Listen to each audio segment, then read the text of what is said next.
All right. Do you want to start? You want me to start? Hmm. Okay. So we have Leta, Ari, and Ray here to capitalize on Ari's newfound viral fame and talk about AGP, which is what he did to, like put life and limit risk to deal with Trantifa and go confront them where Riley Gaines was speaking at the University of Washington on Tuesday. It was Tuesday, right? And we both are mutuals with Ray Alex Williams and know him to be self aware and intelligent and well spoken. And he has dealt a lot with AGP. So, in order to try to educate the public about the actual etiology of the trans phenomenon, we are trying to have a conversation about it. Yeah, happy to be here. So thanks for having Thanks me for on. coming, Ray. I appreciate Yeah, you. thanks for agreeing to do it. Could you, Good to see for the you. audience, real quick, just let's jump right in. Could you tell us what autogynephilia is? So, autogynephilia is usually defined as the male's propensity or disposition to be aroused at the thought or image of themselves as a woman or aspects or characteristics of womanhood.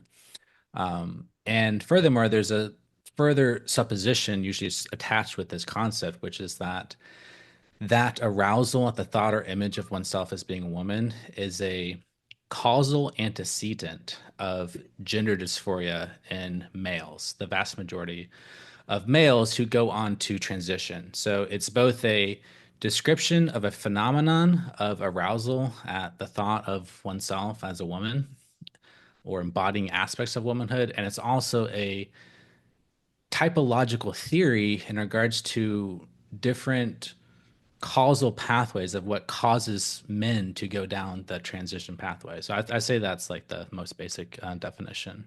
When you say the majority, like how big are we talking about? Like what percentage would you estimate of Um, trans-identified males or autogynephiles? People often wonder like what's the basis for these estimations, and the basis is that the theory is based on your sexual orientation. So it is fundamentally a theory that says that if you are heterosexual or gynophilic, which is like a attraction towards women and femininity, if you have that and you are trans identified, then you are AGP. So essentially, we can calculate how many trans identified males are AGP by calculating or finding evidence about what is the sexual orientation of the trans population. And the research suggests that the vast majority of trans women are to some degree gynophilic or attracted to women in some way. So In the other words, estimate, they're straight or possibly Stonewall bisexual. right? Stonewall for Scotland did a polling of transgender identified individuals, and they found that only 10% of them identified as straight, which would be men who believe that they are women and identify as straight because they only like other men. Right. So, at least from that population study, 90% of trans identified males self reported gynophilic attraction in Scotland. And that Right. tracks, right? That tracks with men as a whole. Something Right. like 10%, 5 to 10% of men are either exclusively or predominantly same sex attracted. So if And you shrink the demographics down to the population of trans identified males, it more or less tracks with the population of males as a whole. right. You transitioned, right, Ray? Yes. When I was 28 years old, I started a social and medical transition that lasted 8 years. You How wait, how pardon me, long was the you were 20 or 28? I didn't quite 28? hear you. 28. How 28. long? So you were an adult. Yeah. Yes. How Yeah. long Yeah. was the social and medical transition? 8 years. And how long was the medical part of it? 8 years. So They more or all less, you I started like, medicalization right away. yeah, I started hormones like 3 months after I socially transitioned. And my social transition was more or less instantly as soon as as they say in the community, my egg cracked or I came Right. to identify as trans. It was more So or less like an instantaneous process. How long did it take for you to be diagnosed to get access to hormones? Um, Not that long. Um, I probably had like few sessions with a therapist who I intentionally sought out because she was known as a rubber stamper in the local trans Okay. community. So So a month or two. yeah, Can so I ask about what your therapist's qualifications were professionally? Are you aware of that? she was a PhD in clinical psychology. So she So was a she was a PhD. PsyD. Okay. Yeah. Did Okay. And did she diagnose you with AGP? no, I They mean, she No. never never, do. no, he never Did you talked about found out that. about AGP after you were already medicalizing? Well, I knew I was self-aware enough to know that I had a history of cross-dressing fetishism. And then when I got involved in the trans community and transition, I started reading Julia Serrano, Whipping Girl, and in that book, it's a classic text in the trans community and the trans feminist activism. And in that book, Julia Serrano spills a lot of ink trying to debunk autogynephilia. So I quickly learned about the concept, and of course I bought hook, line, and sinker. Serrano's debunking of it. But even early on, I recognized that like I would fall into that type. I just had like problems with the theory that it was like the primary motivation. But I kind of But knew in the back now of my at head that 28 years my old, fetishism though, was what's that? well, at 28 years old, you definitely had a relationship history at that point, right? You knew yourself to be romantically interested in women, Yeah, I mean, correct? I transitioned after my first marriage fell apart. Right. Okay. So you So had been married to a woman. yes, Yeah. So that was not that was not in question for you, correct? Like you were not questioning who you were attracted to, the nature of your sexual orientation. That was pretty clear to you. yeah, I mean, I knew that I liked women and I was attracted to trans women. So I was attracted to like Okay. she males and stuff. So Okay. that was like the And basis of like my attraction. Like that's what I knew I liked. I was into women and trans women. That was like my so you attraction. really were into femininity. Okay. Um, did you, how do I put this? Did you know that you were attracted to trans women based on real life interactions, or was that like a pornography thing?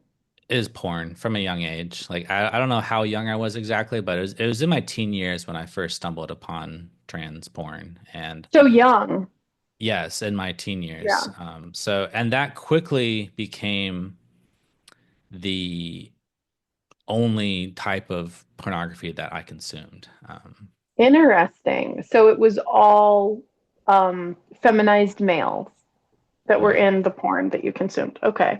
Did There's you also like hentai futanari, which is a it's like a cartoons? Yeah. like cartoons of exaggerated she-males Were you essentially. watching cartoons when you were like a younger man because it was like more palatable or Uh, no, it was just like it was it's highly stimulating because Fudanari is what's called a hyperstimulus. It presents a stimulus that's more exaggerated than what's possible in reality. And so Right. that to the male mind, which is very visual oriented, that hentai becomes a super stimulus that can excite the dopamine levels of the brain at a higher level than what looking at a normal real life person could do. Which is why hentai is really popular because it allows you to go beyond reality, and that's very stimulating to the male mind, and particularly for AGPs. why So is going beyond reality stimulating for AGP? I mean, you see this not just in age. I think this is more of like a male typical phenomenon psychologically, where like because it's about habituation to stimulus. So you start off with like a Playboy magazine, very boring, soft core. And then you sort of get habituated to that. It's not giving you that same kind of like euphoric thrill when you first looked at it. Like the dopamine, you get habituated to the stimulus, just like you like you build up a tolerance to it essentially, and you need something a little bit more extreme to get off the next time, or you start searching out because you're essentially like novelty seeking, or you're like sensation seeking, novelty seeking, which is why And doesn't the algorithm also contribute to that? To just I feed mean, you I think more, like a more now, extreme version of it?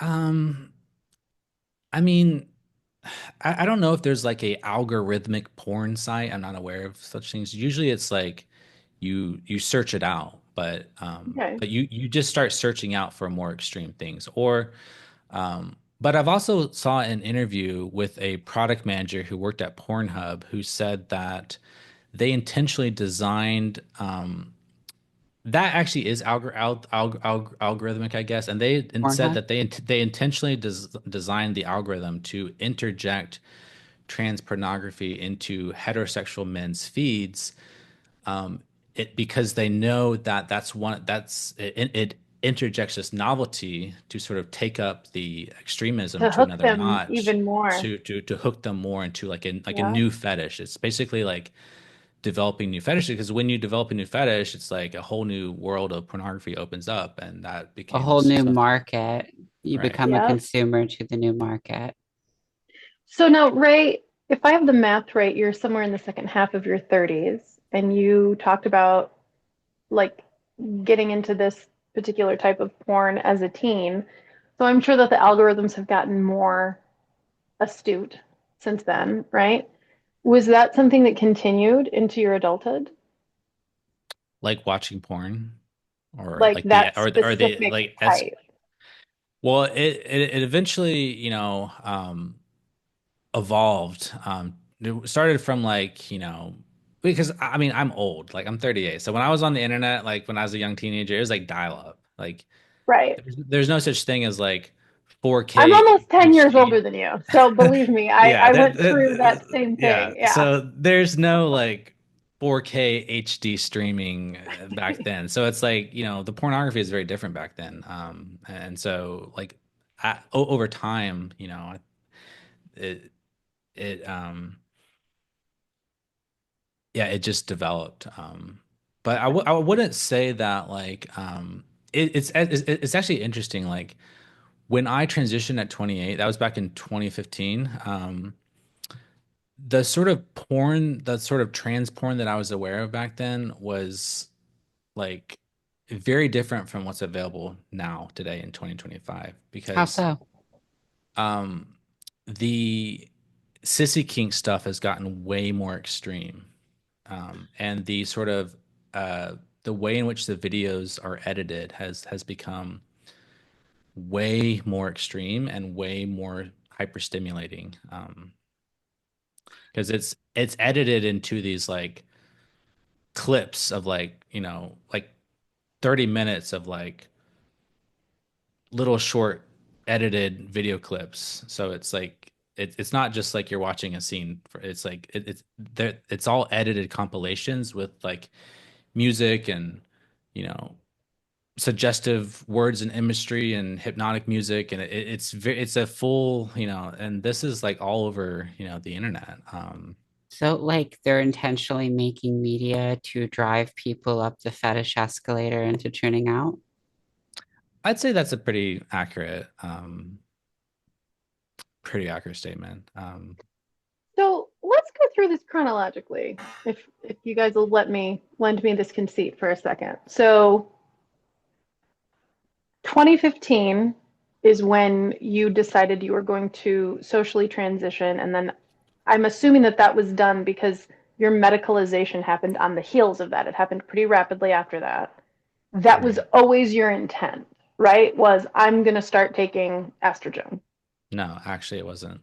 Really? When I first socially transitioned, I did not have the intention um to medicalize because I wanted the first trans identity I latched onto was actually something called bigender, where you identify as like a man and a woman. And I kind of had this Right. idea of like living this dual life where I wanted to cross dress in my social life, but I wanted to maintain my male role and like my professional role because at the time my goal was to go into academia to be a professor, and Okay. I just saw that as like too difficult to do a transition at work in front of students, and so I just wanted to keep it in my social life.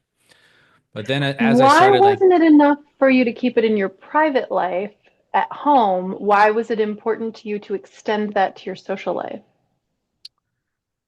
oh, that's a good question. I mean, I think Very good question. part of it is another one of these escalation phenomenon where, if you are cross-dressing in your home every single day, um, then that's going to get boring after a while.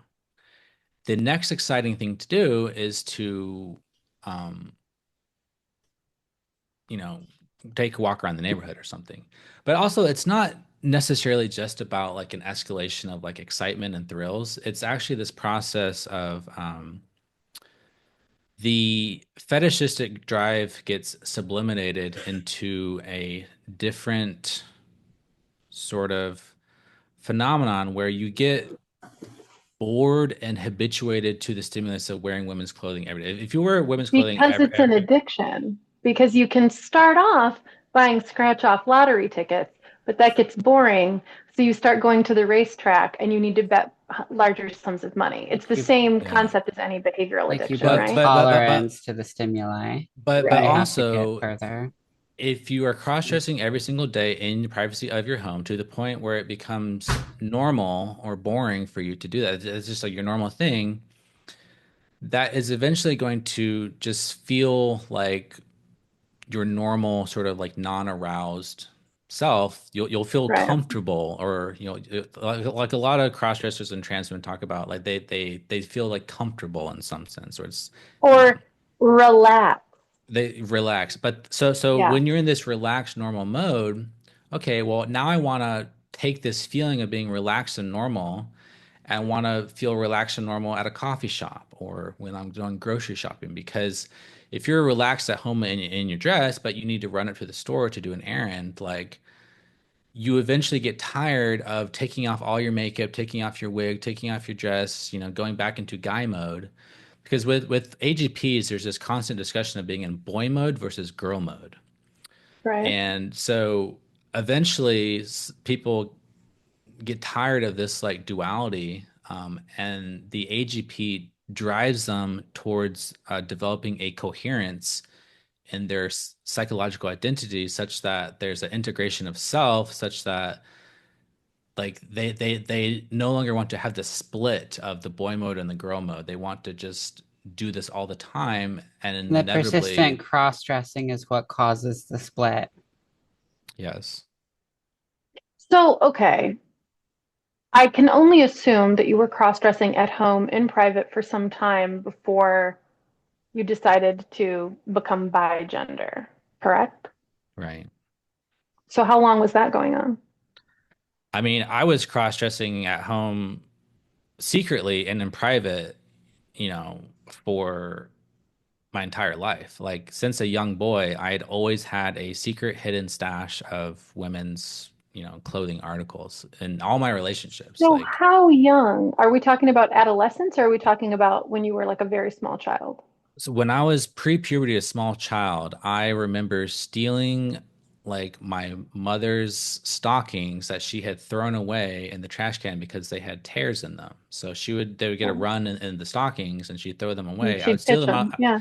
I'd steal them out of the trash can, and I had a little hidden collection inside of my mattress. I had like a hole in my mattress underneath it, and I like hid like hosiery, and that was So like pre-puberty. how old were you? I don't know, like 8 or 9, probably. Like it was Okay. pretty young. I was pretty young. This Sorry, is one of those things where picturing you stuffing hosiery in a hole in your mattress as a child that's it's really iconic. funny. Right. Um, I want to because make AI art of that little Ray Alex Williams stuffing. because kids play dress up. That is a completely developmentally normal thing for all children to do. Like we have this image in our head of, little girls wearing princess dresses, but like all kids do this, right? So there's a certain degree of normalcy to this. I do think that stealing stockings out of the trash probably is at the far edge of what's normal for kids to do. But I also am not convinced. I mean, this was your experience. I'm certainly not trying to speak to your experience. But even as a little kid, was this like a thrilling thing for you? And because you knew Yes. that you wanted to keep it a secret, right? It was exciting in ways that I didn't fully understand. Because you were a little child. Yeah. Yes, and also this is interesting. I don't hear a lot of people talking about that, but I actually was masturbating prior to puberty. And Okay. So I distinctly I, remember going through puberty and suddenly after masturbating, I had an orgasm one day and I was like, what right, happened? And now I'm making a mess. Like, so right. I was masturbating with like a foot massager, like a vibrator, prior to going through puberty. And so I was had sexual a sort of latent sexuality that I was, I didn't really understand it, but like So this is so not that weird. Like this is again, this is the vibrator thing, a little weird, okay, but it's something you had access to. Kids are creative, but this is not that out of pocket. Like this is a developmentally normal thing.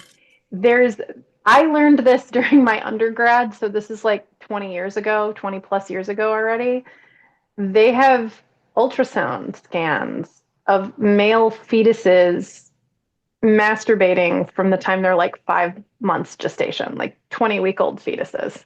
So this is not, it starts young, it starts early. It's not necessarily a sexual thing, right? It's more like it's just a stimulating it's like thing. You pre still, it's it's like still, it's pre-sexual, but right, right, it's yeah, it's like it's a sensory thing because correct. I was sensory seeking, which is why I liked the stockings because it was a unique sensory texture thing because I liked how it felt. I And liked it's how not it really something that you can find that texture in another format. Like it's a pretty specific thing. right. Well, It's not like you have a shirt or something that feels that right. way. And when I interviewed Dr. Blanchard, I asked him about this and his hypothesis of why so many AGPs are drawn to stockings, particularly as young boys. It's very common to be that the first article of clothing to kind of latch onto is because the when you like let's say you have like a hairy leg or you put on the pantyhose like it's a smooth texture, which is reminiscent of the smooth skin of females. So it allows you to get that smooth skin of female skin by just putting on a pair of clothing. Um, and also the Okay. fact that it it like envelops you in some way was a Are comforting and young arousing and sensory experience. Okay.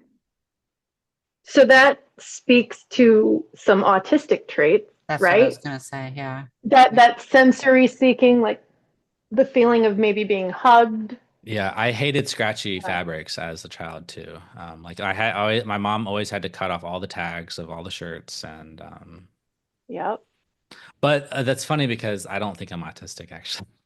Like I'm like maybe So on like a threshold or something, but like I'm not. I don't think I'm autistic.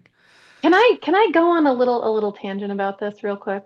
About because I feel like this is a really common misconception that people have.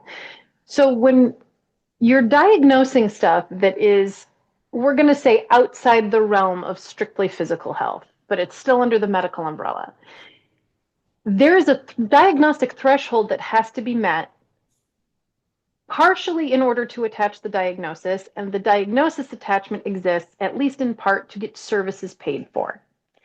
And physicians and therapists are like any other professionals in that they use tools to measure things, right? So when you get a kid evaluated for stuff like this, they give you a whole grid in landscape and they are rated on all of these different metrics. And then they assign the kid that's being evaluated a line that looks like a mountain range. And there's a big black bar across the top of the page, and the kid has to hit that black line at least once in order to have one of these diagnoses attached to them, which then opens the door to get insurance reimbursement to pay for services. So when we talk about in the mental health field, so for everybody who doesn't know, I was a psych nurse for 7 years. The last year and a half, I worked on a youth psych unit. This is part of the reason I'm familiar with this. When you talk about autism, you are talking about the diagnosis, you are talking about hit the threshold in a professional evaluation. But professionals talk about this kind of in a similar way that laypersons talk about it, in the sense that there are people who just have very autistic traits. Their mountain range is Appalachia, it's not the Himalayas. It doesn't go all the way past that black line into the diagnostic threshold, but it is a identifiable pattern of behaviors. So I don't think I have autism either, but I definitely have some like sensory dopamine seeking. Like I have some traits like that. And that doesn't mean that I hit the diagnostic threshold. I definitely don't. But it is in keeping with that pattern of behavior where we very casually throw out it's an autistic thing. So when we discuss, especially with regard to very young people, especially with regard to minors, kids who either adopt or kind of get tagged with a trans identity, I think it's important to discuss the prevalence of autistic traits with them, because what you're describing, that sensory seeking behavior, absolutely qualifies as an autistic trait, even though I don't think you have autism, but it's in that basket. Right, right. Anyway, I'm done with that tangent. So the point of this story is that you were really young when this Yeah, started. right.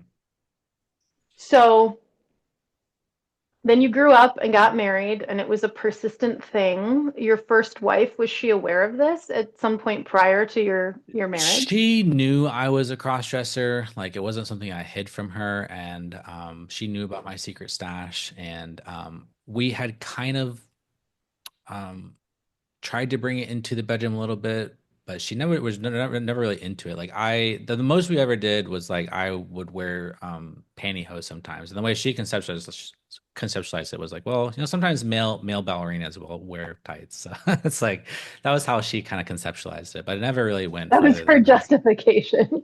Yeah. Right. But yeah, but I could intuitively tell that it disgusted her, and so it like I kept it in the bedroom. It was just something I did when she was like out of the house or out of town or something. But she knew that like yeah. So like I like wasn't worried about her like discovering this about me. Right. It But it wasn't wasn't like something. some, Yeah, it wasn't a deep dark secret. But at the same time, there's still an element of like shame and the fact that it was like something I did in yeah, private. So What drove you to transition? well, I was a cross-dresser at the time, and I was seeing a therapist, and this was 2015, and Bruce Jenner was in the news. It was like um, Bruce was doing the interview with Diane Sawyer right before he went away for like 3 months, got all his surgeries, and came back as Caitlyn. Um, so that interview with Diane Sawyer, he talked about like a lifelong history of, fetishistic cross-dressing. And this was like, Wait, so Bruce Jenner is an HEP? Like for sure? oh yeah, I 100. know, right? I'm playing yeah, dumb. yeah, Wait, so really like he described fetishistic he cross-dressing? I talked never watched about I Am Kate. he talked about a long history of and during his marriage where he would like go off, on a business trip or something and be in a hotel and just classic AGP story of like men going off on business trips and having a suitcase of clothes and then kind of have a weekend where they dress up. And yeah, so Bruce talked about that in his interview. Do you think they And diagnosed Bruce with autogynephilia before giving him the shots? Or no, no, they no, said no, he's a probably true not. trans woman. And Who so when I fathered watched that, 6 kids. right. And apparently, from what I've heard, Man also of the year. stole some intimate article clothing from his daughters. He talked about He that at like a dinner. stole their clothes? That's what He I've heard. talked about being scared because they came No. home early. No, wait. Which one? Whose Yeah. clothes was he stealing? How the It fuck? was How was he even fitting in their clothes? I'm sorry, you just broke my brain. I'm fucked. Oh my God. Bruce Jenner was stealing his daughter's clothes for fetishistic cross dressing prior to transition. Holy I'm fuck. pretty sure it was his stepdaughters. I'm like, I don't hold my feet to the fire on this, but I think it was one of the Kardashian girls, like as a teenager, I'm pretty sure. Um, but anyway, when I was watching this interview, I kind of realized that like, oh, you can be a trans woman and also share this history. And so when I was talking with my therapist about cross-dressing, she's like, "Oh, you should watch this. Your story sounds just like, Bruce." Like And then we'll sit around a campfire and we'll sing Kumbaya and hold hands. yeah, and so I went home and watched it and I was like, "Oh wow, like maybe I'm trans. Like maybe that is the answer for all this stuff." And then I went on Reddit as well and I started typing in things like or I made a post in some trans subreddit asking like hey, I have this history of fetishistic cross-dressing, like does this invalidate me as like a trans as a possible trans person or trans woman? And everyone was like, no, that's normal. So like All right, if we're I talking I about Reddit, I'm drinking a little bit. so I quickly learned from my investigations on Reddit that having a history of cross-dressing fetishism was incredibly common, if not the normal experience, because every in like Reddit, it's like, it's like the voting system. So like the top few comments represents the hive mind. And the top comments in all these threads always say this is normal for trans women. So, and if you just go on Reddit and you search for things like, is it just a fetish or, trans or fetish or am I trans? There's keywords like that. You'll find all these threads where people ask these questions and they're always like, is this normal? And the top voted comments are always, always, always, this is normal. So, So when they say this is normal, is it like bracketed like this is a normal experience for trans women? Is yes. that so? All right. Is there any, because within the gay community, far be it for me to speak for gay people, but within the gay community, there is a real self awareness that they are, that's,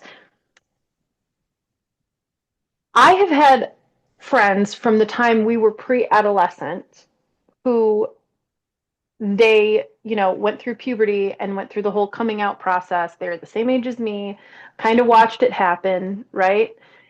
And close friends of mine, that was kind of part of their coming out process. There was this kind of grieving process that they were never going to have a normal life, right? Now we're talking about the 90s. It was a different world, like pre Will and Grace. Okay. But this idea that you are going to be able to have biological children with your mate, you're going to be seen as normal by the rest of the world, that was something that it was like a psychological thing for them to grapple with. Is there any kind of similar self-awareness within the community of trans-identified men of like, I am I am not normal. This is only normal for us. Was there any level of that, or was it just like you're valid? If I'm understanding your question, it was acknowledged that this phenomenon of being into having this history of fetishism, they say that it's normal, but also it's evidence for their transness. And this gets into the Julia Serrano theory. Okay. Or recent, there's another recent sort of similar essay. If you go on Reddit and you search for right now, probably for like the past 4 or 5 years, I've seen this. It may be longer, but if you search for any Reddit thread about fetish or people asking this question about whether their fetishes invalidates their trans identity, the top voted comment on almost every thread is a link to an essay by a trans-identified male who is a PhD named Dr. Impossible, who wrote this essay on a Substack called Stained Glass Woman. And it's all about and the central essay, this single essay has cracked more AGP eggs than any other single essay that I'm aware of. It's done more Real damage. quick, cracking an AGP egg. What do you mean by that? Just real quick. Basically, it means that the AGP realizes that, hey, this is not just a fetish, I'm actually trans.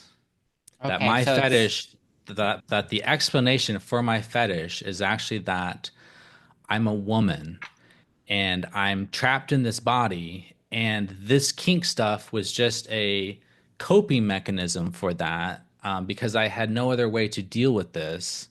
And so that was the only acceptable way for me to deal with this. And furthermore, there's this theory that that the whole essay is about is that every kink, every fetish is fundamentally a coping mechanism for a fundamental psychological or biological human need. So they say beneath every fetish is a core human need, a psychological need. And underneath AGP fetishes is a repressed gender identity, or what Julia Serrano calls a subconscious female sex. And they'll say that they'll acknowledge that, like, yes, most trans women have this history of fetishism, but what causes the fetishism is a innate repressed gender identity, and because it's repressed, the only way it spills out is through fetish. And so once they crack their egg and realize that they're trans, it's like, oh, the reason why I've been into all this sissy porn and cross-dressing and stuff is because I'm actually a woman on the inside. Is there any awareness or acknowledgement or even lip service paid to the fact that paraphilias are quite common in men and quite uncommon in women? And I'm talking about biology, right? XX, XY.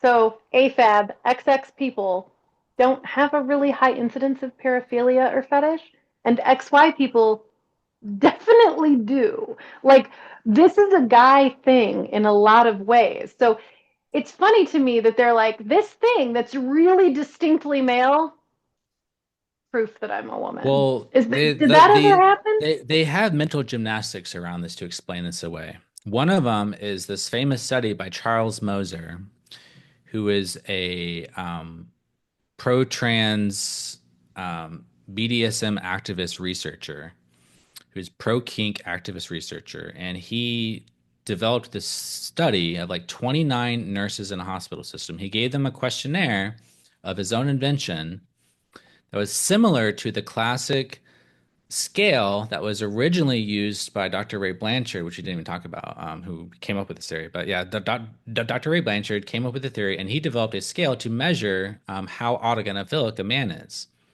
So Charles Moser took a modified version of that scale, gave it to 29 women, and it was not a validated construct. Like the women probably didn't understand what the questions meant, and but the conclusion, the takeaway was that 90% of regular women are autogynephilic, and so they'll say that actually, This is why I always say when you bring up some tranny said that women are AGP, I say he was citing a Charles Moser study. It's a botched bullshit study that was made by a biased guy trying to debunk EGP.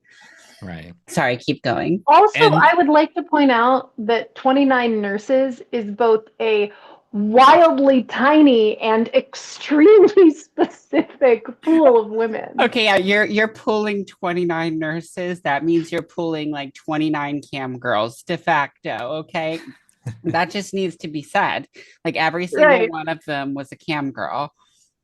You can say it if you are one, right, Ari? So I have the history, and like there's no reason for any nurse to be ashamed for having that kind of history. It's very common. I mean, it could be feet pics. Some of them were strippers. Anyway, again, you can say it if you are one. Okay, please continue, Ray. so going back to these mental gymnastics, the other common thing that they'll say, I actually just did a YouTube video on this, where they'll say like, well, we are women in our brains, in our minds, in our psychology. So when we are having masturbatory sessions and imagining ourselves, because when you're masturbating, you typically imagine yourself having sex in some way. You're having sexual fantasies. They say like, well, because I'm a woman in my mind, because I have a woman's brain, female psychology, it's only natural that in my imaginations, I'd imagine myself as a woman. And they'll say, like, well, when regular women are masturbating and having sexual fantasies, they are also imagining themselves as women. So, so Because even they though they, are women. so Because they they, really are women. so they will say that, like, well on the one hand, they acknowledge this history of fetishism, but at the same time, they sort of downplay it, saying, like, well, it's not really fetishistic because we're just women imagining ourselves as women, um, which is very dishonest when you Yes. look at the actual nature of the specific kinks that are extremely common, because sissy kink is not just imagining yourself as a woman. It's a degradation, emasculation kink. um, and So this also, is something that's really all right, Ray. I do not want you to take this in such a way that I feel at all like you are a misogynist or like you've been disrespectful to me. I do not mean it that way. But from my point of view as a woman, the idea that to sissify a man is to degrade him, to feminize him, is to put him in a subservient position. Like that is so misogynistic, and is it immediately, like, I feel this kind of revulsion bubbling up in me when I like entertain this concept. And so that's part of this to me too, is I'm like, is there any within this community, is there any level of awareness that women are very, very grossed out by that? I'd say very little awareness of that. Okay. There's very little awareness of the misogyny of it all. And the repulsiveness of Well, it, well, here's right? the thing. Here's the other anecdote. I just posted this on Twitter. I found a where a lot of AGPs will report that they sort of, have this history of watching all this, sissy kink or all this, as you say, misogynistic content, and then their egg cracks, they identify as trans, and and the AGP spins up this idealization that, hey, I'm actually a woman. So now what happens is they start, because they know that watching all this porn stuff is male coded, Right. it's very common for them to suddenly lose interest in watching porn. And they'll say, like, well, once my egg cracked and I took on this identity of a woman, they kind of had a little mini feminist awakening. And now they realize that, this porn stuff is, misogynistic, male coded behavior. And they say, like, well, now I'm no longer interested in that because it's gross, because it's degrading. And it's like, now I'm a woman. I don't like that stuff anymore because I'm a real woman, and us real women, we don't watch porn. That's a Why male didn't thing. that happen to Brianna Wu? He still watches monster porn. Yeah, and it's also Sorry, very I had to common say it. for trans women to sort of switch from, as part of their transition, they switch the type of porns they're looking to they look at in order to have more affirming porn. So they start looking at like literotica, like versus the typical visual stimulations that are typical of men. So they actually So they will, move to like written erotica in a Like way romance instead of yes. novels, porn. or like, are we No, talking like like the website Literotica, like written like the website? yeah, it's like It's a written specific erotica. I don't thing. know how to explain it, but It's like erotic stories, which are way more common in the female population than the male population. So they switched to the literotica. Oh, Rip your browser. yeah, my browser's fucked. I should have opened it incognito. What the fuck? Hang on. I just need to see Well, something real quick. Wait, wait, okay. wait, wait. There's a transgender crossdresser section. Of course Um, there is. there's Of like course there is. 20,000 stories here. There's And I like want to be fair. I 20,000 want to be transgender fair. crossdresser stories here. So I've sort 20, of painted the AGP 23.9 experience in thousand. a very kind of simplistic way, and I want to give some nuance, which is that not all AGPs have a history of that sort of explicit, visual, typical male. Some AGPs actually report that they've only ever been interested in that kind of literotica modality of pornography. And this is getting into a distinction that's between what's called AGAMP versus what's usually called the autoandrophobic cohort. So there's different, so within the AGP Can wait, population, wait, real quick. Slow down. Slow down. I've got to dumb it down. Okay. okay, Like I'm drunk. I'm I really, drunk. I'm playing the part of the average American here. I've now had several shots of sake, so allow me to play my role. Okay, so like you said autoandrophobia. What does that mean? that is a hatred of all aspects of yourself that are male and masculine or remind you of the fact that you're male. Okay, So and you So said hatred of your body hair. for the normies in the chat, we're going to break this down, these logjam of words. Auto means self, gyna means woman, andro means man, phobia means fear, philia means love. So when we say autogynephilia, it's self woman love, love of oneself as a woman. When we say autoandrophobia, it is self man hate, hatred of self as a man. So that's the Latin Greek log jam that's behind and this. Sorry. you distinguish between AGAMP and other AGPs on the basis of autoandrophobia. So did you not experience a phobia of yourself as a man? No, I did not. Not So until just a love. not until I decided to transition. It was the decision to transition and the conscious choice to decide to make it a goal for myself to pass myself off as a woman. That's when you developed the phobia because it That's was when induced by the I, cross-sex ideation. yes, because prior to that trans identification, I never, for example, hated my Adam's apple. I never spent time and looking in the mirror and be like, oh, I hate this. But when I transitioned and I made it a goal to pass, now I developed a hatred of my Adam's apple because So it prevented me from achieving my goal, which was to pass. how would your experiences differ from other types of AGP, like anatomical? Yes. So within these cohorts, the sort of what we call the anatomical or the more autoandrophobic cohort, they typically have a hatred of their male anatomy or things that remind them of being male prior to the explicit trans identification. So prior to thinking that, hey, transition's going to solve all my problems and I actually am a woman on the inside, they just sort of have uh, a dislike of their masculinity.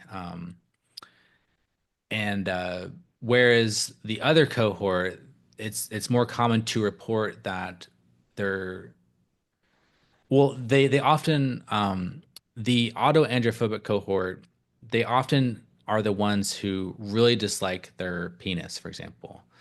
Whereas the other cohort, they typically are the ones who don't have any problems with having a penis, and often they are the sort of a gamp. The way what it means is like it's gamp is men who have a sexual attraction to females. So yeah, you So said So your whole thing started like with right, female porn. yes. So when I was watching the shemo porn, I was projecting myself into the shemales because like when I was watching it, I wasn't envious of the guy having sex with the trans woman. I was envious of the trans woman.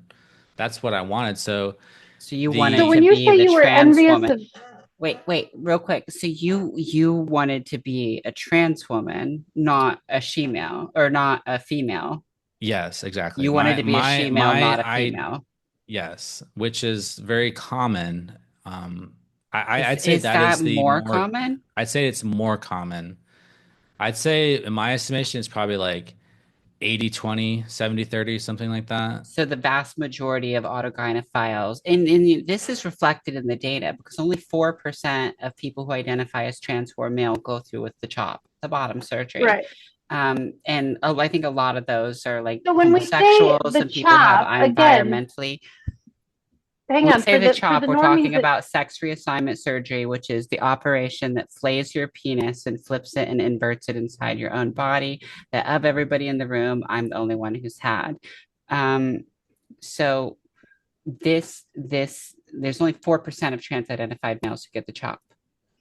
And you think like 70 to 80% of trans identified males fit into this AGAMP cohort, men who sexually eroticize she-males, trannies, and develop erotic target location error, which makes them want to embody the thing they're sexually attracted to, right? Right.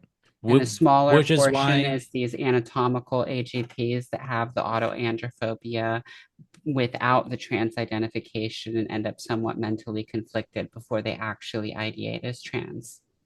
right, And the difference between the two is that the anatomical's target is a female and embodying a right. female, and that yours was a she-male. Yes. See, that's me I would drunk and like to, mansplaining everything down for everybody. You're welcome. it was great job. Wonderful.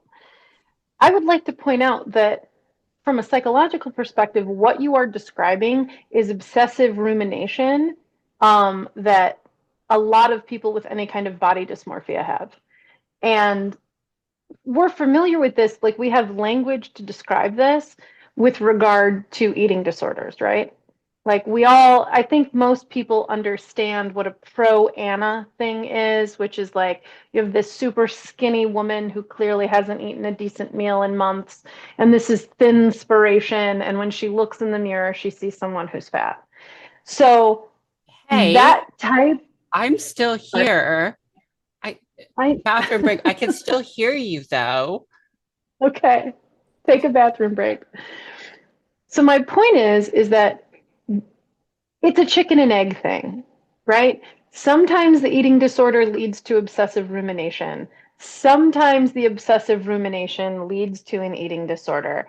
But you end up in the same place, which is body dysmorphia, where you are very intensely focusing on certain body parts that you might find unacceptable. And you might think, my life would be better if I didn't have a penis. My life would be better if I had thinner thighs. My Right. life would be better if I was this girl in a bikini on a magazine that everyone constantly showered with adoration. My life would be better if I were a she-male performer in pornography that had everybody lusting, right? Right. So to me, from the perspective of a mental health professional, that sounds like it's all from the same dysfunctional pathology and the same disrupted cognitive process.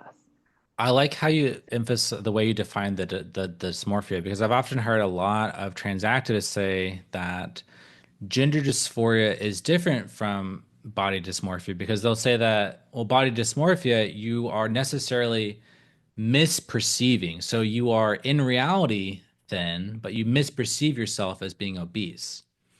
Whereas, let's say in gender dysphoria, like we're accurately perceiving the reality of our bodies, but we just wish them to be different because we have this innate, mismatch or whatever. And I liked how you phrased it in terms of like, my life would be better if this body part was different, which I think is the core underlying similarity between these two phenomena. Because that is the thing that the AGPs will start obsessing on. Like my life would be all my problems in life will be solved if only, I was able to get, 10,000 hours of electrolysis on my beard. My life would be so much better if, I had, if I was shorter, or, a smaller rib cage, or my shoulders weren't as wide, or, my brow bone was like 1 millimeter, uh, shaved off or something. So you start, and also these trans communities. So there's this, subreddit called transgender surgeries, and it's very common for these trans identified males to post photos and of their face saying, what plastic surgery do I need to pass? And they'll Oh, just, that's heartbreaking. yeah, they'll just like post like recommend me what I need to do about my face. So they'll just like post their picture, and just like they're sort of like, yeah, like trying to like, it's very sad because they're inducing this, like as you said, this obsessive rumination about the little parts of your body that you wish were different. And if they were different, then you would be so much happier, and all your problems in life You would be know, solved. right. It's interesting. Did you see the little interview I did with Brandy Cruz recently? Baby, Uh, everybody saw that. Your Yeah, I'm internet very famous now. I think I may have seen it. I it's like six can't minutes. necessarily. So I went to a protest. There's a protest against Riley Gaines, right? So a bunch of trannies showed up because it's Seattle, and I had a sign protect women from HEPs. And in the interview, I talked about what I've been reading about, which I've been reading this book here and these books. So I've read Phil Illy's book. I've read Havelock Ellis's books on homosexuality and on transvestism, Magnus Hirschfeld, and John Money. And one thing that I found really interesting, so in the historical and cultural aspects of transsexualism, in this book, Transsexualism and Sex Reassignment by Money and Green, they bring up several different historical references to transgender people that predate transitioning. And most of the references seem to be autogynephilia. When I read Havelock Ellis and Hirschfeld, it seems that the surgeries themselves were invented in the early 1900s in an attempt to fix sexual inversion, which is what homosexuality was seen as, sexual inversion, by making the effeminate gay men and the masculine lesbians look like masculine women and effeminate men. So it seems like the actual operations were conceived by intellectuals seeking to cure homosexuality, or at least mask homosexuality to exist in fascist Europe, which is what I said in the interview. But HEP seems like I'm a so really proud of you. ancient paraphilia.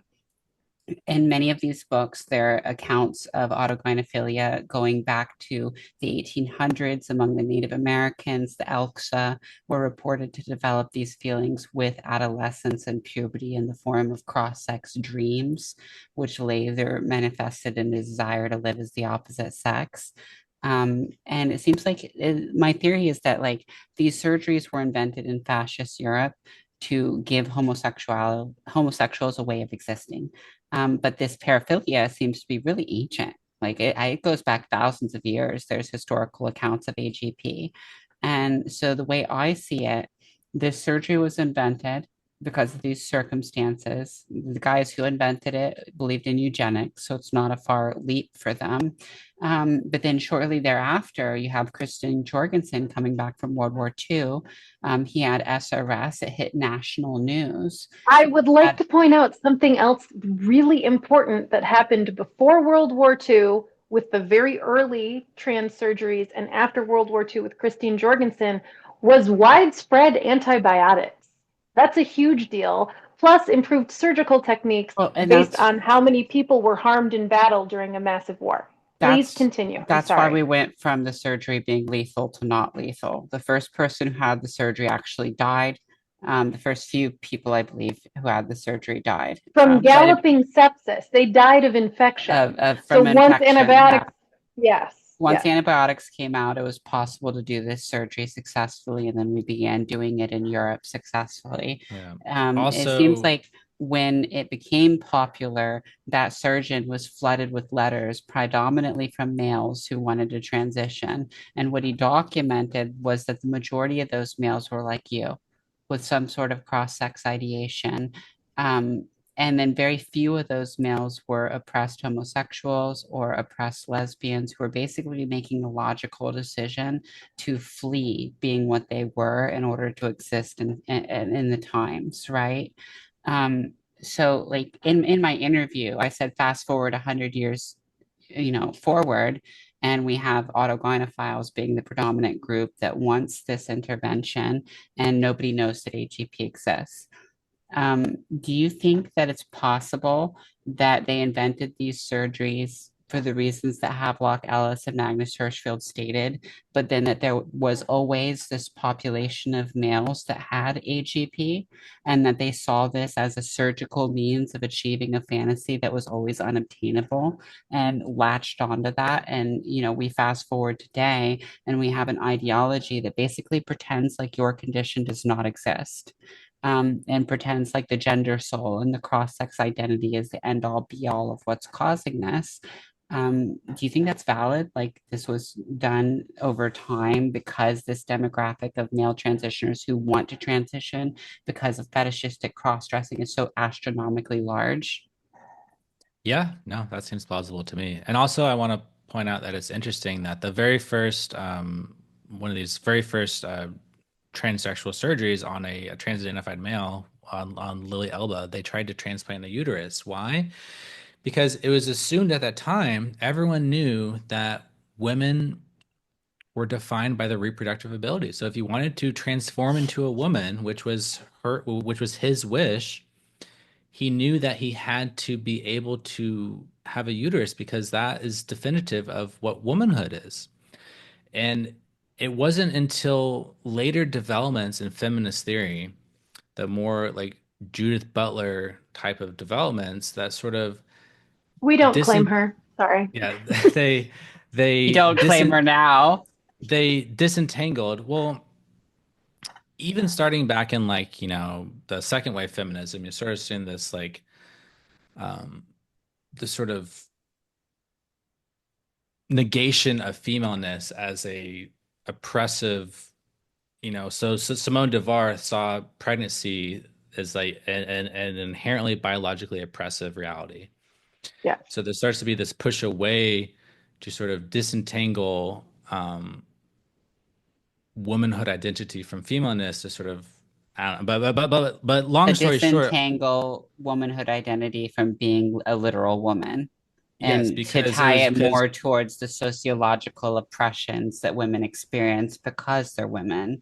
exactly, Right. because like Simone de Beauvoir was very jealous of men. She was very jealous of men, and she did not like the fact that she was female. She didn't like the fact that and this is why, they advocated And for the thing is, this birth control. long, right, this long predates Simone de Beauvoir, right? Like in Much Ado About Nothing, right? What do you Beatrice, who's like the main female character, like this is one of my favorite lines in all of Shakespeare. She says, "Oh, that I were a man, I would eat his heart out in the marketplace." what do Right? you So go ahead, sorry. I'm just saying that this I could spurg out about this for 45 minutes. I'm not going to. I have a I'm just question that you guys saying, could spurg out about. okay, shoot. What do you see as the connections between feminism and like autogynephilia, like autogynephilic perceptions of womanhood, right? So it's very common for trans-identified males to undergo what they call like a feminist awakening. Which is why so many, and by feminism, I don't mean like radical feminism of like the TERF variety. I mean like the intersectional third wave, fourth wave, feminism of intersectionality, and which is influenced by this sort of Judith Butler performativity of the 90s, which is, and that 90s, performative Butlerian feminism, that's also when trans feminism came about, like Susan Stryker, Susan Stone, all these sort of like Giulio Serrano, and that sort of So 20, again, for the normies in the chat, this is basically the construction of this. It's like, well, doing the dishes is women's work, so women do the dishes. So anyone who does the dishes is a woman. That's how we got here. It's and if you completely want to logically do bankrupt. and if you want to do the dishes because you think that doing the dishes would be more fun than, being the provider of your family because you have Or shoveling dissatisfaction the with driveway. or shoving the driveway, you're sort of Right. jealous of then you say like, well, like yeah, I wish that I could be, the women, and I wish I could be the housewife, Right. that's a common idealization. But going I, back to Right. your question, Ari, real quick, I had my microphone muted in OBS, so the stream couldn't hear me this entire time, but the recording was not muted, so you'll have to wait for the recording to hear all of my witty commentary and dry sarcasm up until this point. Hopefully you can hear me now. Go on. Sorry, guys. If they can't hear me, they'll say something. This I'm is why sorry, we have multiple bites at the apple. It's fine. This is why I have 3 different things recording this right now. You're making my point. Anyway, you're perfect. You're beautiful. Go ahead, Ray. Yeah, so it's very common for trans-identified males to have a sort of feminist awakening, and they get really involved in all this, like, progressive feminist activism. And this is one of the big appeals of transgender identification because it solves a lot of problems for lonely men who don't have any purpose or meaning in life. It's not just it provides meaning and purpose because you're instantly plugged into a political liberation project of this sort of, we got a trans liberation, fighting against the the the cis people.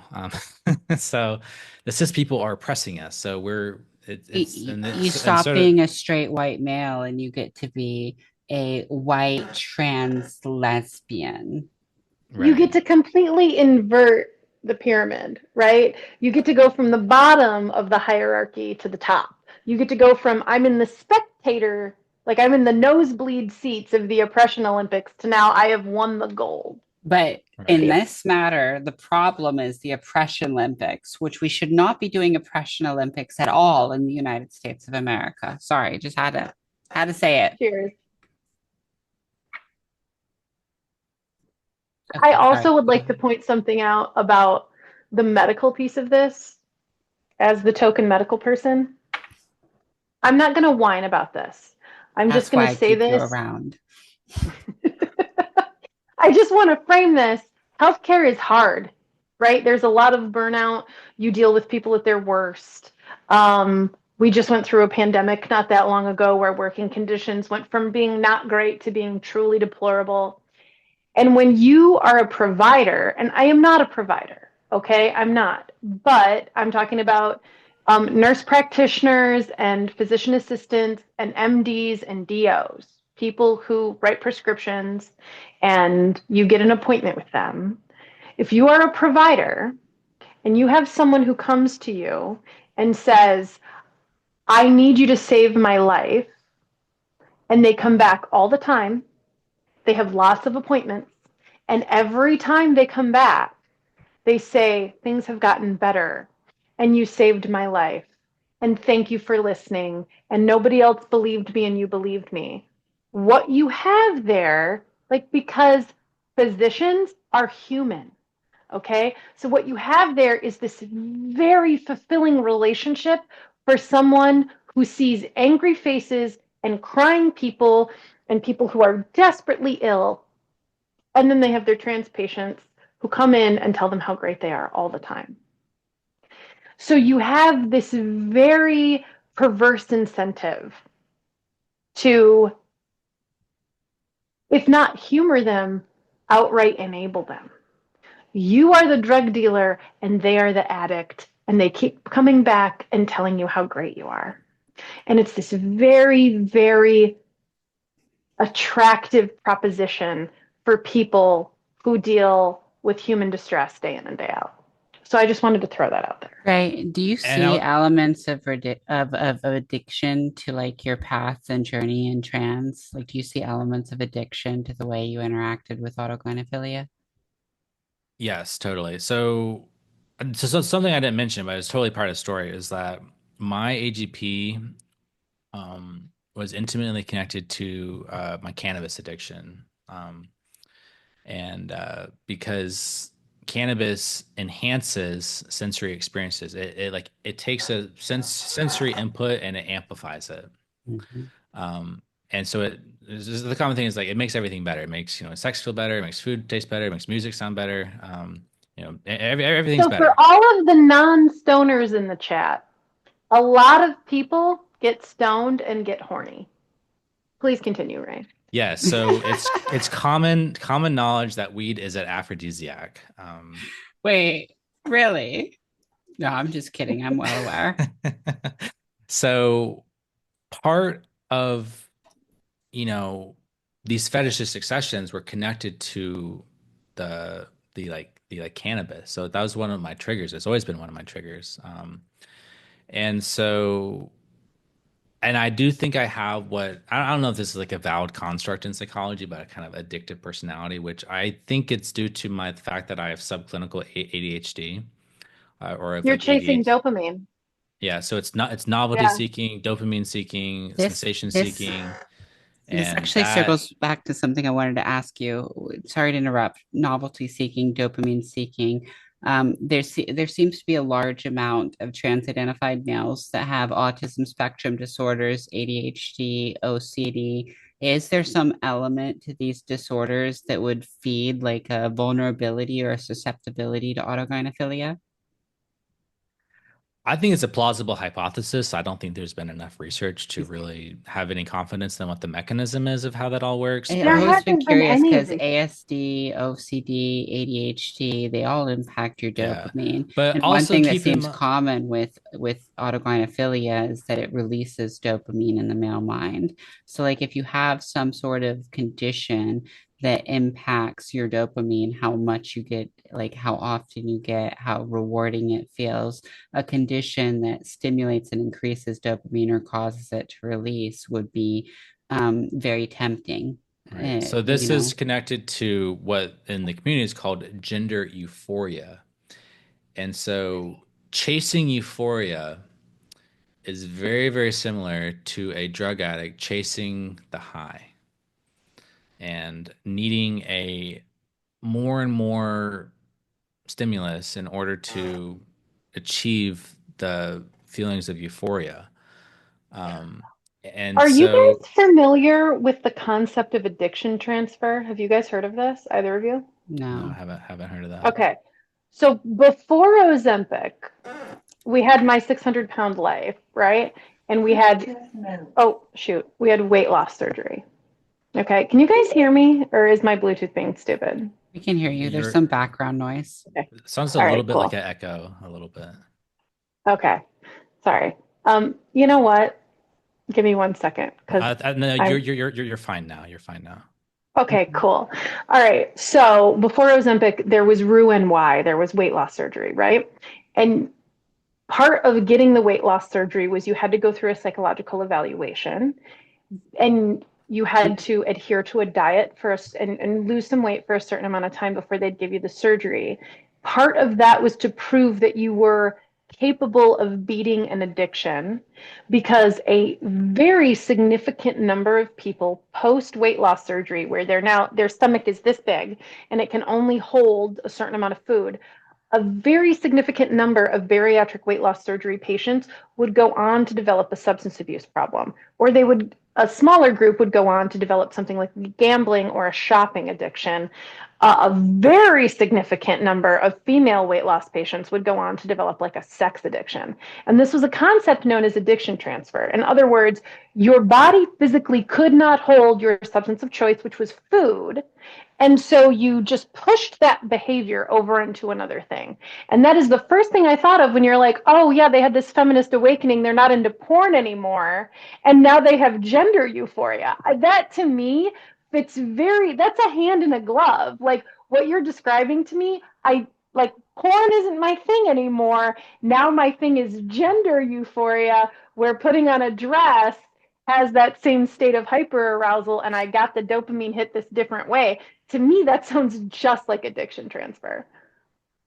I think it is similar. I think it's but I think I want to also specify that or clarify that I think with AGP, like it operates psychologically, not just at the sort of lower level dopamine limbic system, behavioral, like there's an element in which AGP interacts with our highest levels of cognitive processing that has to do with our autobiographical self-concept, our narratives we tell about ourselves. It's connected to the linguistic stories and our self-concept and these very high-level constructs. So when that egg cracks and you sort of you radically have this transformative, it's almost like a religious conversion. Like in religious conversion you can have a instantaneous change in behavior.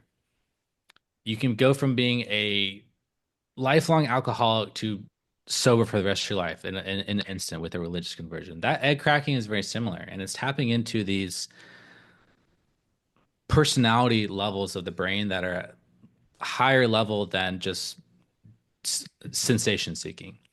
And so the transfer to this new I'm a woman now, I don't like porn, that's operating at like this level of like identity and self-identity. And so I think the addiction model is useful because it explains a lot of the model, but I wouldn't say we can entirely explain the whole phenomenon because the AGP deals with a lot of like cognitive delusions and idealizations and rationalizations that happen in the conscious mind of not just at the unconscious level. And It's not a these mental health issue, it's a behavioral health issue. and also I Because think it's a crisis of identity to it's almost like a midlife crisis. Like when you talked right, about which is a crisis of identity or a midlife crisis, those are absolutely behavioral health issues, right? So I agree with you. I don't think that it fits super neatly. I think that there are some significant differences when we talk about something like substance abuse. But again, this is where I used to work. It was called an inpatient behavioral health unit. Colloquially, everybody calls it the psych ward, right? But the reason that they changed the name of this is it's important. Language matters because we would get people there who were having a personal crisis of circumstances. You would get people there who were undergoing something like ego death or narrative collapse. You would get people there who had a substance abuse disorder who needed to detox. And you would get people there who were organically mentally ill. They were in psychosis. They had schizophrenia or schizoaffective disorder, or they were in bipolar mania or something similar. That stuff all falls under the umbrella of behavioral health because schizophrenia is an organic mental illness. Bipolar disorder is an organic mental illness. Most of the rest of it is behavioral health. 80% of it was a behavioral health issue. It was substance abuse, it was maladaptive behaviors, and most importantly, it was cognitive distortions. And people don't really understand what that means because we have a healthcare system that just throws drugs at people. And there's no drugs that can remake cognitive distortions. You have to go through a therapeutic process to get a handle on that. So when you're talking about what makes us human, right, we're talking about high order thinking. I'm Mhm. not saying that it's all addiction. I'm saying that addicts can benefit from cognitive behavioral Right. therapy And I in just the want to say, same. like, I'm a Catholic, so I believe that the humanity cannot be entirely reducible to the brain. So I think we have immaterial, rational souls, and that is where higher abstract cognition happens, is in the immaterial mind. Um, so Because the mind is different from the brain. yes, Yeah. this is why you have, out of body experiences and near death experiences, and there's all kinds of interesting psychological evidence to show that, there's a but that's maybe a little too esoteric for this chat. I don't Yeah, want. No, I have a I think this question. is legit. I have a question real quick. Do you see any dangers to not diagnosing autogynephiles? Do you think it's like safe to medicalize them without educating them about what they're experiencing? So yes and no, because on the one hand, I do think that awareness of AGP can be a useful bulwark against transition. That I do think that self-awareness has some ability to prevent you from going down the objectively intrinsically harmful transition pathway. And but at the same time, as we see in the so-called self-aware AGP community, They you often know, choose to do it anyway. it's often used as a justification for going in the transition pathway because the entire sexological literature has said that transition is a good clinical treatment for AGP. The sexological literature also says that repression is basically a no man's land. It's a failed potential. You can't repress. There's no solution other than transition. And they always bring up John. What is it? John 40, John 50? John 50, yeah. John 50. Can you talk about John 50? Yes. So I can't remember the name of the psychotherapist. I think it was like the last name was Veal of some kind. Veal, I think it was like that. And she had a patient named John 50, and this was like, you know, powerful businessman, married with children, 50 years old, and he'd spent his whole life struggling with his autogynephilic, urges, and it's just like and he tried to repress, he tried to man up, do bodybuilding or go to the military or body, just all these sort of like pour his heart into his business or try Right. He tried to religion. distract himself, channel it into He other tried all things. these methods to like suppress it, and then till finally he had like this psychological breakdown of like extreme distress at 50 years old, at, after a lifetime of trying to suppress this gender dysphoria. And so then the story goes that once he accepted himself as trans and transitioned, then he lived happily ever after. And, it's like, so the moral of the story that we're supposed to take away from this is that um, transition is inevitable and that the attempt to repress is just going to lead to psychological pain, depression, anxiety, and all these psychological problems. And so you The need moral of the story some. is if you don't transition young and start injecting estrogen into your veins, it'll be a fruitless cause to do anything else. And in the end, you'll look like a 50-year-old Han Crossy. Yes. That's the moral of the story. For everybody who doesn't know, Han Crossy is ugly old man in a dress. There's a lot of Usually sass in fat this. with a Yeah. linebacker shoulders, like linebacker Lady Brianna Wu. All right. Inject estrogen or be a linebacker So John in a 50, dress. they were like, he lived happily ever after, but has anybody actually investigated this? Because to me, that reeks of bullshit. Yeah. No, he's probably like, yeah, just like I mean, a lot of AGPs, like, for the first 2 or 3 years, it's like what's called the pink bubble, where you're just like everything's wonderful, you're just like constant Yeah. euphoria. There's so much novelty, there's so much, and that novelty will take you very far. And because the novelty drives motivation. And when you're motivated, you feel like you have zest and purpose in life You're because you 10 have feet you ha- tall. you Yeah. you have these these milestones to reach for. It's like, oh, I'm gonna you lay out this roadmap. I mean, there's this old website called TS Roadmap, way back when, and this was like one of the original trans websites where they lay the fact that it's called TS Roadmap. They lay out the the roadmap of the transition, and so having that pathway of like this is what you do. You do this, then you do this, then you do this, and once you get to the end, then you'll be finally happy. Like that is very attractive to people who are Yes, otherwise listless and don't have motivation and they're yes, it is. depressed and um yeah, and so that pink bubble lasts a few years, but then it's very common, like, 8 years into it, which is when the average time of detransition is, about 8 years into it. Really? This is All the first I've heard of that. I didn't realize that there was a number attached to it. Yes, that's from what the research I've seen, like 8 years That's is why like it's so is hard to see the impact of loosening the system and medicalizing everybody in 15 minutes today. We'll see it in Yep. 8 years. right. Right. No, So that makes perfect sense. And by that time, and I'm saying this as someone who did transfers of care for a living, okay? Who like my quality metrics were based on not losing people to follow up. That shit's hard. You do Eight lose people to years. follow up, and you damn sure have them lost to follow up after 8 years. Eight I years because promise we you.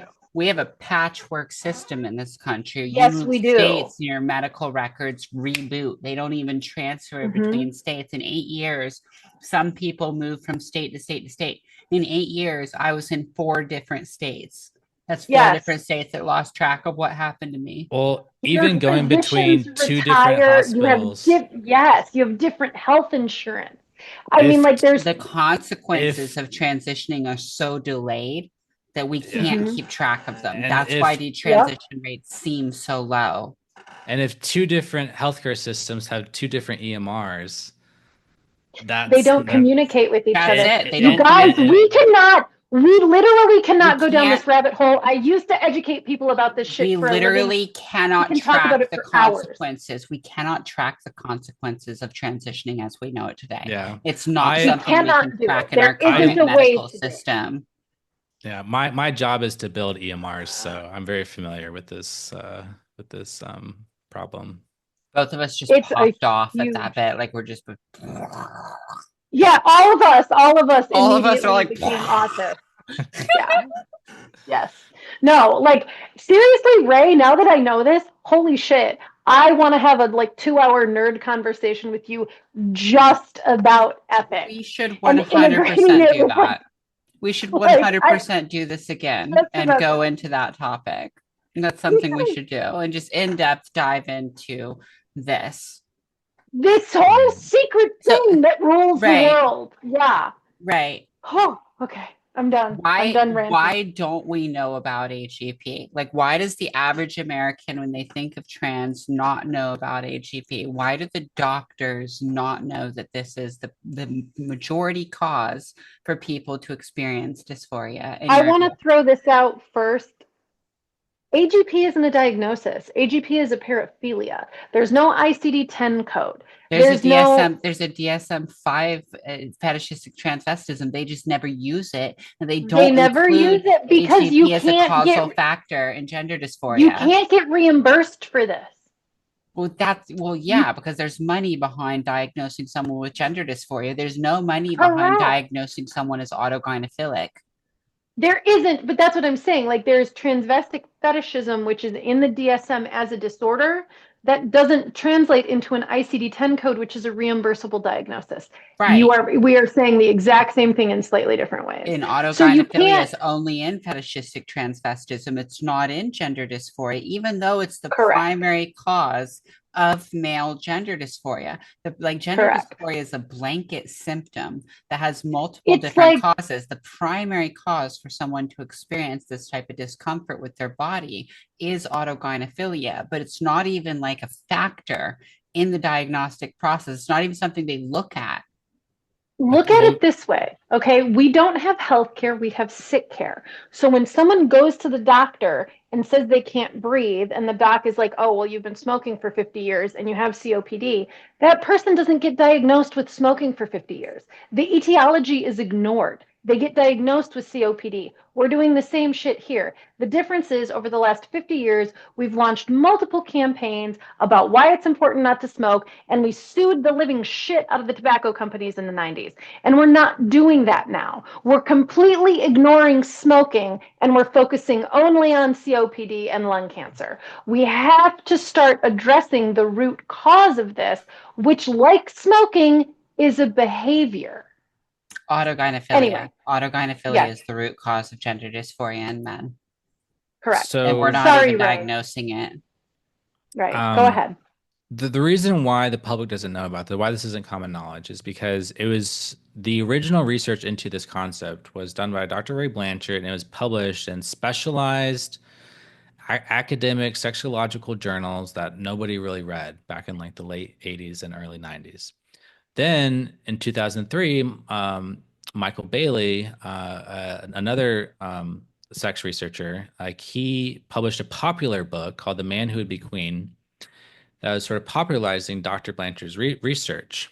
And that book um, launched a decades long campaign that's still ongoing to demonize the work of Dr. Michael Bailey and Dr. Blanchard as being transphobic and evil and wrong. And, you know, there's The this. truth is transphobic. It always is. Yes. And so there's been a systematic effort to discredit this concept as pseudoscientific, as debunked, as, you know, non-scientific, as unfalsifiable. And that perception is the dominant perception within the trans community, which is that this is pseudoscience, it's debunked. And the obvious explanation for why within the trans community they believe that is because accepting the truth of the theory would conflict with their own idealization and fantasy of who they want to be. So it creates Yep. a fundamental cognitive dissonance. But within the broader I population of can't be like an AGP like because they fetishize women and I'm actually a woman. I don't fetishize women. I would never do that as I wank I it. or they'll say like I used to fetishize women but I don't do it anymore, and the fact Because that I my don't do female it, identity is free. let's say like, yeah, I don't do it anymore, and if I was an AGP, they'll say that like if you were a AGP, you would only want to keep it in the bedroom. So there's this popular You'd YouTuber only want to keep your who fetish in the bedroom. If you're a I'll fetishist, be you'd right never back. want to do it in public. right. You'd So there's this never want to live popular in fetish.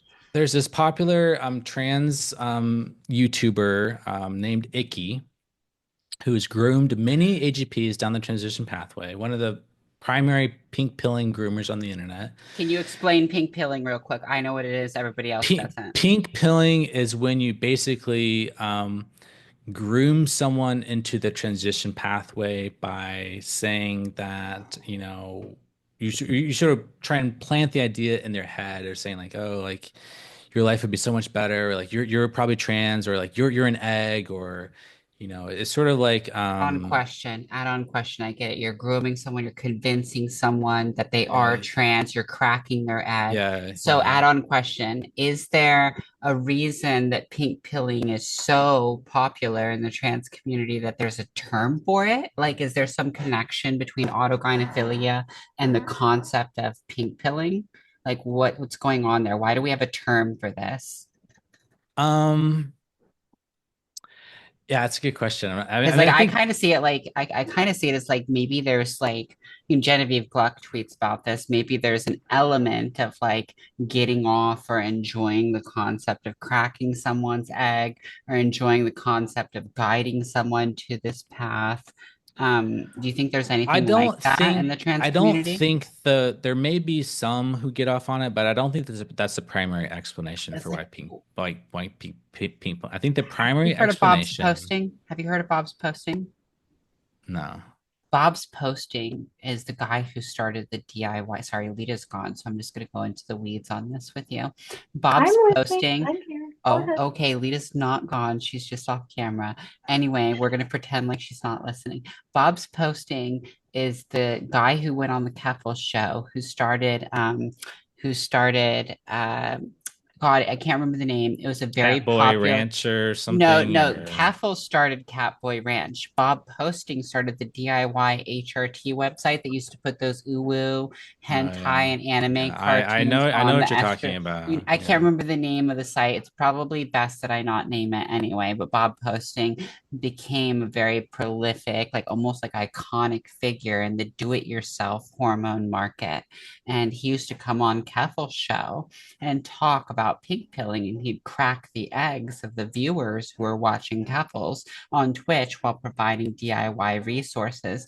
And this is something I've always been obsessed with. I've covered Kethel's, I've covered Bob's Posting. I do it like a regular thing. It's practically on a schedule. Every 6 months or so, I will drag Bob's Posting for being a pink pillar. And I think that this AGP, because he's put a lot of effort into this. He's created a website, he's brewed the drugs, he sells them, he organizes and collaborates with trans people, and then he comes on to their TikToks, which, as you know, TikTok's got a lot of kids, and he goes on there to crack eggs to pink pill. I think there's a certain, I'm not saying that all AGPs are like this. I don't even think this is common. I think there's some sort of paraphilic motivation behind guiding someone into castrating themselves, into breaking their egg and choosing this life where they feminize, where they castrate themselves, where they become this. right. Well, I think that's probably certainly true for some AGPs, or but I also think for the vast majority of cases, it's more quotidian. It's more, and I think the thing is like, a lot of them, autistic, black and white thinking. So it's like this idea like, well, this made me happy and you seem similar to me, so therefore you ought to do what I did, because there's this perception that any man who shows any kind of similarity or any kind of suggestion, any kind of like, if you're, it's almost like there's no such thing as like just a cross-dresser anymore. Um, and so they sort of say like, because they relate to all these stories, they'll say that like, and because I transitioned, you ought to do it too. So it's just like that's kind of just like a simplistic logic of, but I think that's probably the more common scenario of it's just sort of like it's just a projection. But I think it's pretty common in other scenarios outside of AGP too. I'm trying to think of an example if Like if you have a health condition and you hear someone else has that health condition and something worked for you, you might be like, well, you should try bleach baths. That helped with my condition. I right. I know, Lita, you can laugh at me. It's the first thing that popped to my head.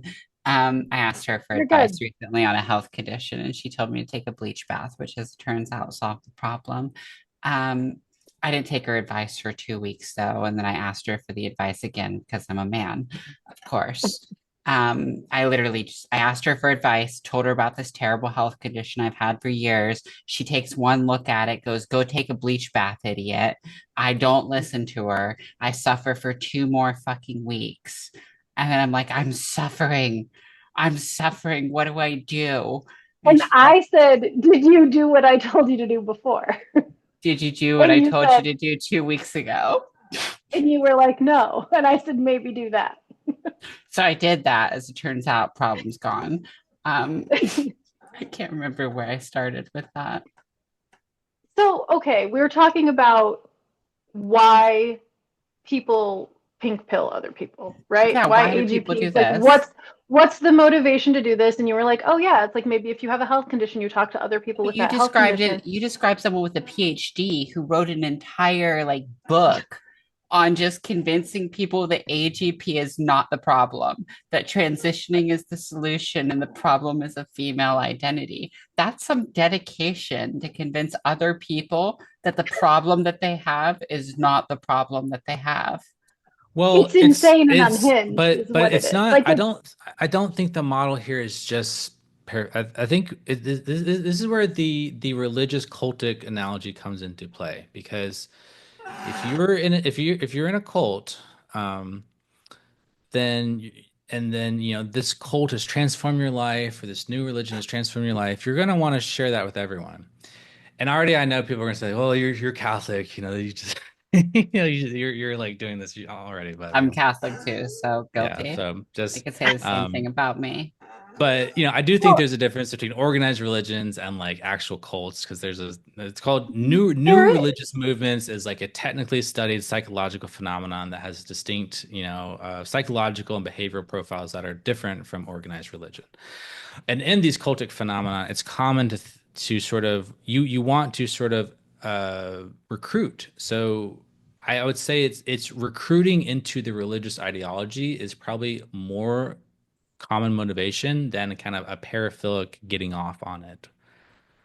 So, as the token non-Catholic here, as the non-religious person, speaking for all of us who are not religious, there is an ocean of difference between an established religion and a cult, just objectively. I don't have a dog in this fight, okay?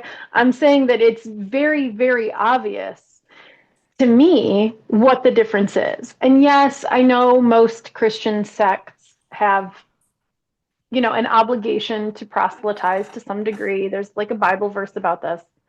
I'll make you fishers of Yeah, men. I think it's in Matthew. I don't know.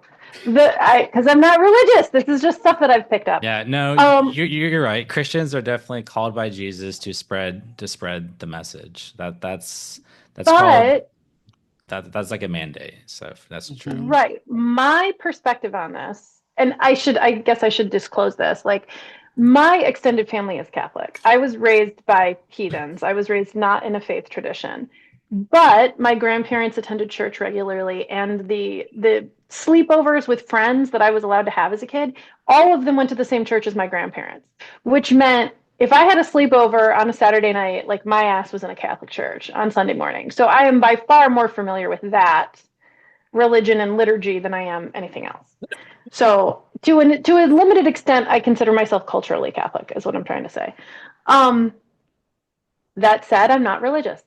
But the point that I'm trying to make here is that my understanding of this is faith without works is dead. And part of the proselytizing aspect of Christianity is you get out there and you do good works, which is why Catholics did things like, built hospitals and schools. That's part of it. That's a completely different thing to me, a non religious secular person, than being indoctrinated into a cult, which has cultic rituals and requires adherence to like a very specific, very niche set of behaviors. Those two things are not the same. Speaking Right. as a non religious person. And also, there's the idea of apostasy from the religions, which is why detransitioners are so often like Treated reviled absolutely as traitors. Whereas horribly. in You don't it, say. You don't say. I only have whereas 40 in autogynephilic crossies with alt accounts slandering me right now. yeah, You whereas don't in say. Catholicism, when someone falls away from the faith, you don't say they're now your enemy. You pray for them. You want them to come back. Like they're lost, and you want them to come back. But you don't suddenly like say, oh, now you're out and you can never come back in, and now you're enemy number one. We're gonna like go harass you. Like no, so apostasy is different in cults because cults have strong information control, and that information control is part of yeah they're like another term for a cult, like the more technical term is called a high control group. And in Catholicism, you can just fall away. You just stop coming to mass, and no one's gonna harass you on Twitter or cancel you. Whereas And like you Mhm. can go back whenever you want yeah, you too. can back Like you whenever That's you can, want. true. right? Like nobody cares. Yeah. Right. Yeah. They'll welcome you back. No, you can be Right. the worst heretic and apostate in the world. If you come back and ask for forgiveness, you're welcome back with open arms, no questions. Right. That's the Bible says, the heavens rejoice way more for when the lost sinner returns than the 99 saints. So that's the difference between high control groups, and you see that in the trans community as well. And I've done many videos on my channel about how gender ideology is, characteristic or can be characterized as a high control cultic phenomenon. So I have two kind of follow-up questions for you regarding this stuff that we've talked about the most recently. Like, number one, you describe egg cracking as kind of this like spiritual conversion process that really engages your higher order thinking and apparently rationalization mechanisms. And now you've done that. Okay? So you've gone through the egg cracking thing and you've had a conversion to, an actually established ancient religion. You're a doubly shattered egg. Did I can I'm guessing, I could totally be wrong here. I'm assuming that you were not raised Catholic, that this was an adult conversion. I was raised Southern Baptist. I was raised Protestant. Okay. Okay. So I was What So drew this you is to raised, Catholicism? Catholicism's new for you. So yes. was that Was it the did that have the pageantry? same? Was it the pageantry? It was It the was as pageantry, wasn't it? Okay, that's why all the faggots love Catholicism. It's just the pageantry, dear. I thought it was the architecture. Sorry. Anyway, Well, the that point is, too, let's be clear. Of all Christian religions, Catholics have the prettiest cathedrals. We have the pageantry. We have the symbolism. We have the Alpha and we have the Omega. We're the so I best form was of Christianity. just posting on Substack the other day about how I think there's this argument from beauty where the fact that Catholicism has, objectively speaking, the most beautiful sacred art on the entire planet, Beautiful. then okay, all right. that is an argument for its The truth most because beautiful. truth, beauty, and goodness are metaphysically intertwined. Even Plato's a heathen saw this. So things that are maximally beautiful are necessarily maximally true and maximally good. Yes. You can't I made this disentangle those concepts. argument. I made this argument to my dude, who is a totally non-religious. He was confirmed Presbyterian, and I always end up whenever we have these weird secular non-invested arguments about this. He de facto defends Protestants, and I de facto defend Catholics, which I think is like hilarious proof that messaging to children is effective. But the point is I made that argument to him, right? I was just like, oh my God, like Catholic sacred art, like room after room at the Louvre, like in Rome, like come Right. on, like you Well, gotta give him that, right? And there's a reason. his response was yes, but every time you go in a Catholic church, there's dead ass Jesus hanging off a cross. Hey, look, Gothic art is beautiful. Don't you shit Well, on the there's a gods. reason why the crucifix, the Welcome crucified for Jesus, everybody. it's actually canon law that every Catholic church above the altar there has to be a crucified Jesus. Why? Because during the Mass itself, it is a re-present. You are literally present. This is what Catholics believe. You're represented. You are like temporarily like at Calvary. You are there, like the crucifixion is represented, so you are there. So that is why. So it's a reparticipation in the crucifixion. So that's why Jesus is up there, is because when you're in the mass, you're like kind of like returning to that event. So it's I'm part just of like saying, the. if for people who are raised Protestant and don't convert, it's a little metal for them. Do That's you all do I'm you getting at. think do you think Catholicism has kind of like acted as the religion in a 12-step program for you to face your addiction to HEP? I firmly believe that repression is impossible without Christianity, without religion. Like I Is don't it think Okay, it's. so possible hang that on though. religion's filling a void in like a 12-step equivalent protocol for you and that you're like using it to like basically control it? So the void is actually the longing in the heart for in all humans for the transcendental that's placed there by God.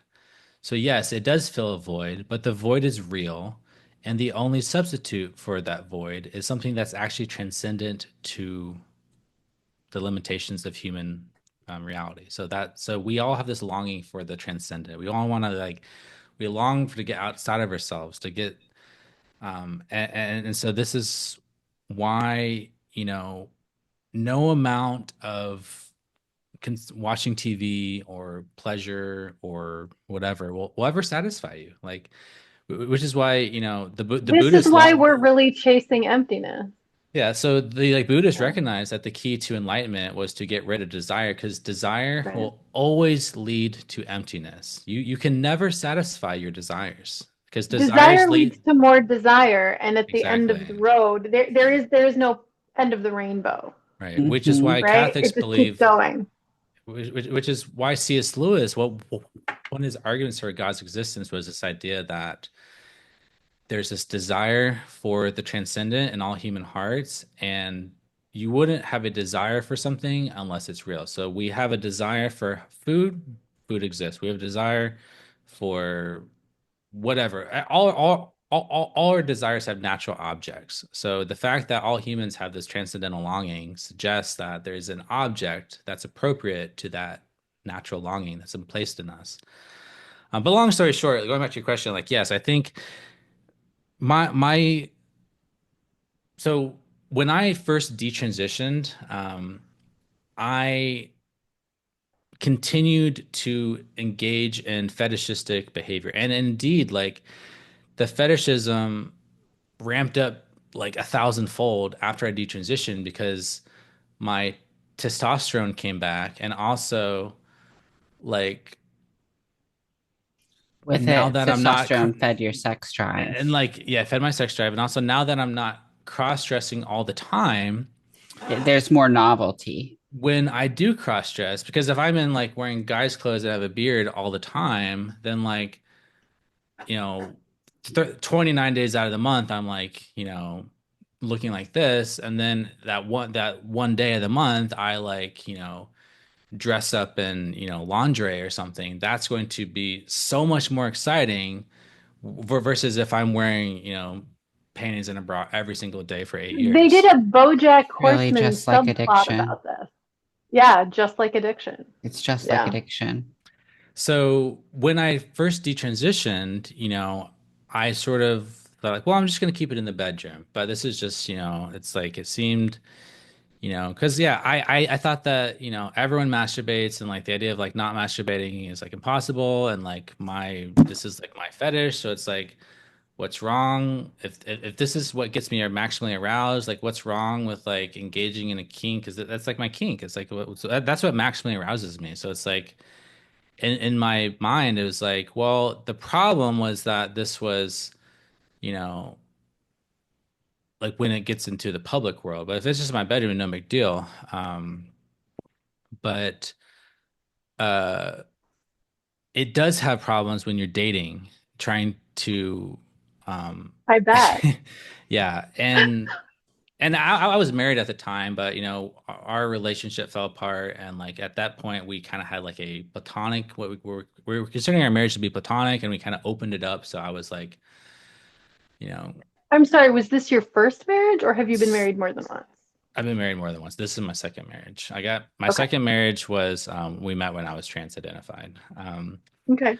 But yeah, so anyway, so during my detransition, I got into all this, AGP self-aware AGP stuff, and it's sort of this whole idea like, that it's healthy to have this outlet. It's healthy to have this kink, and that will prevent me from retransitioning, because it's kind of like gets it Where'd out of you my get that system. idea that like incorporating AGP into your life was healthier as opposed to just repressing when you detransitioned?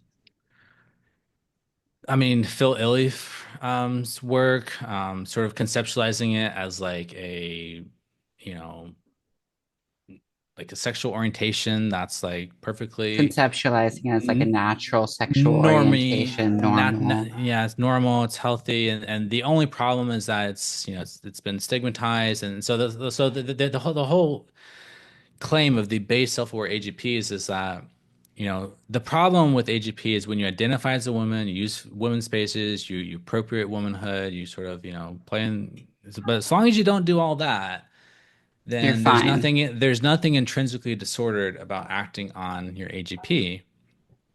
And so I did that for like a long time. When did you disagree with that notion? Back in February, late February, I had my um conversion experience where I basically, Oh, so you're really a new Catholic. Yeah. yeah, very new Catholic. Okay. I just Okay. got confirmed this past Easter. So I'm like Wow. I'm Well, brand new Catholic. congratulations. Good for you. Yeah, thanks. Good for you, bud. Um, So so I'm sorry. I wanna be nosier about this. Okay, so you got divorced the first time, decided to transition, trans-identified, medicalized for 8 years. In there, you met your second wife. That marriage kind of evolved and then eventually ended. You detransitioned and you converted to Catholicism, and it was only after your conversion experience that you really put the paraphilia behind you. Have I yes, got it right? Okay. yes. So what made you detransition? So it was originally an epiphany that I had one day, which is that I no longer wanted to be a lifelong medical patient and that natural is better because I had wanted to. I've been taking psychiatric medication for like, 20 years. And Mhm. I had this goal of like wanting to get off all medication because it's just like, I'm kind of like, kind of like a naturopath hippie in that respect. So I kind of like, all things considered, it seems better to not take drugs to, like if you don't have to take drugs, it's better to not take drugs. Absolutely. Because like, Absolutely. why I would am you about as want? anti-med as you can be and also work in Western medicine. Right. Yes. So it I just need to seems make Yes. it like, clear. I need this Nagori right now. I was retweeted by Lives at TikTok today. So necessary medicine. Cheers. um, so what was I just talking about? I can't remember. I had a brain fart. You're kind of a hippie and you wanted to get off all of Yeah, yeah. this That's why we have a nurse. ridiculous. So my epiphany was that natural is better. I don't want to be a lifelong medical patient because I was at the point of 8 years where I'd been on spironolactone for 8 years. And I was at the point where I knew that I needed to make a decision about whether I'm going to get an orchiectomy to remove my testicles so I can get off of the spironolactone or something. Like I can't just be Oh, on God, spironolactone how long were you for on Spiro eight for? years at But a high dude, dose dude, at a high dosage. I was on What was your Spiro. dose? Wait, what was your dose? Um, uh, high, like Above How tall 100? are you? like 100 Sorry. milligrams. Okay, I was on Okay. 100 milligrams from 17 to 23. Now I have to go on an autistic rant about this. This is a serious thing for me. Okay, I'm sorry. I'm sorry, guys. I'm really sorry. I was Go. on spironolactone from 17 to about 23, 24 until 2015. And WAPATH actually shot down approving other anti-androgens in 2021. This is why I'm super autistic about this because it pissed me off, right? So when WAPATH shot down anti-androgen alternatives that are accepted and commonly used in Europe, their reason was that there was basically no reason to look for alternatives, and we've been using spironolactone since the 1980s, right? Now, I was on it for like 5 or 6 years when doctors told me that I had to go off it because it was killing me.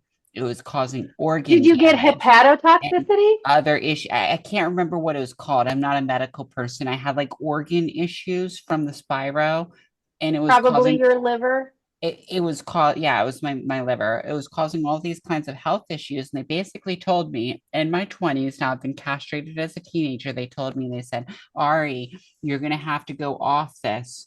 And so you can't monodose. You can't just take estrogen and suppress with high doses of estrogen because you're an epileptic. So you either have to get an orchiectomy or detransition. Right. That's And why I got my I did, balls cut off. And WAPATH doesn't want to approve any safer alternatives because we've been using this one since the 1980s. But this drug is so dangerous. It literally put me in a position of either death, detransition, or further medicalization. Right. Okay. I want to talk about my experience with spironolactone. Okay. So it's a potassium sparing diuretic, and I started taking it for two reasons. One of which, this is the reason I'm wearing like 8 fucking makeup products That's on my why face pickles right are so now. popular in trans culture, by the way. If you ever hear trans people talking about pickles, it's because of spironolactone, which makes saltier food taste good. And that's why It trannies does. love pickles. That's why trannies love That's the pickles. truth. It 100%. I hated salt for most of my life, and then I got on Spiro. Okay, so I got Bet you on were Spiro for two craving reasons. some pickles on Spiro, though. It changed the way I cooked, honest to God. Okay, so here's the thing.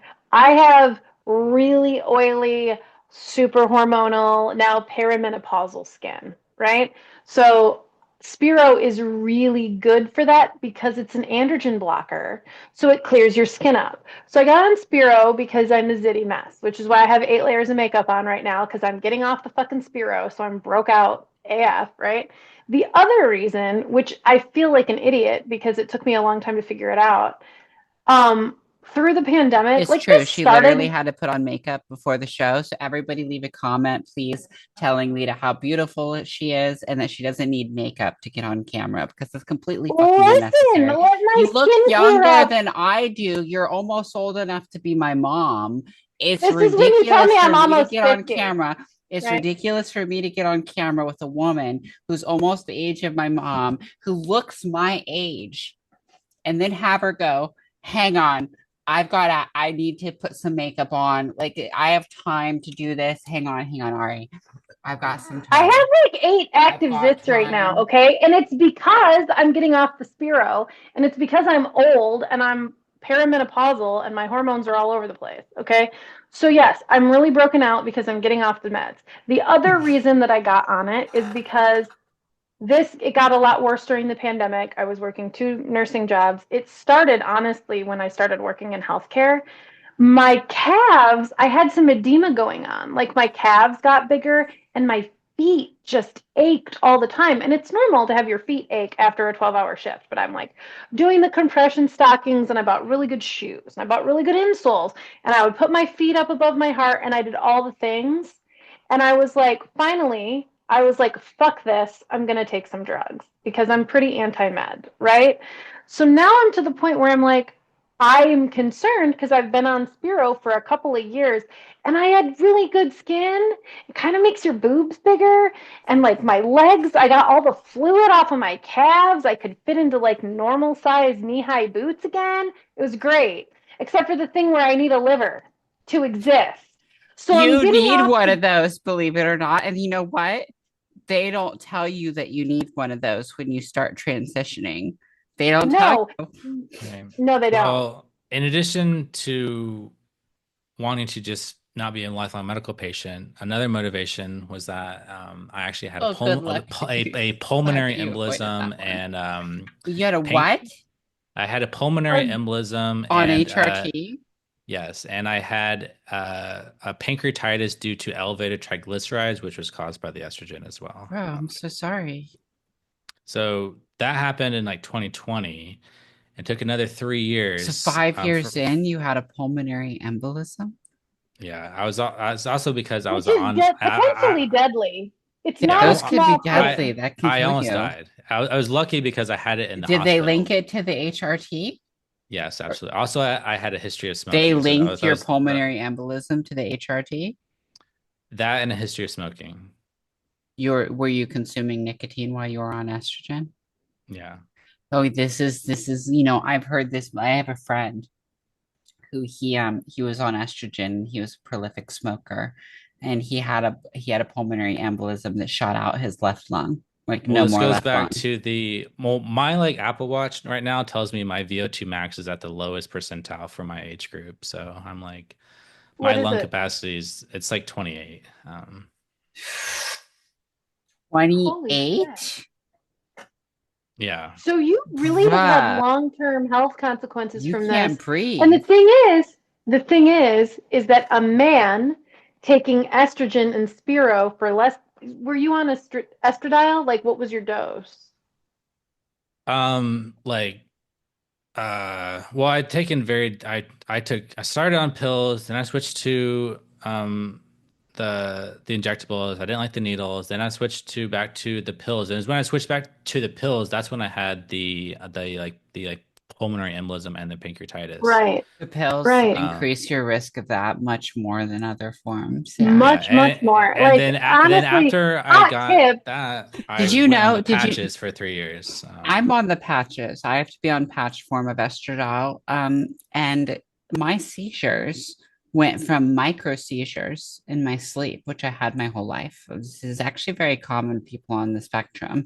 I had these little micro flutters in my sleep my whole childhood. And then I went on estrogen.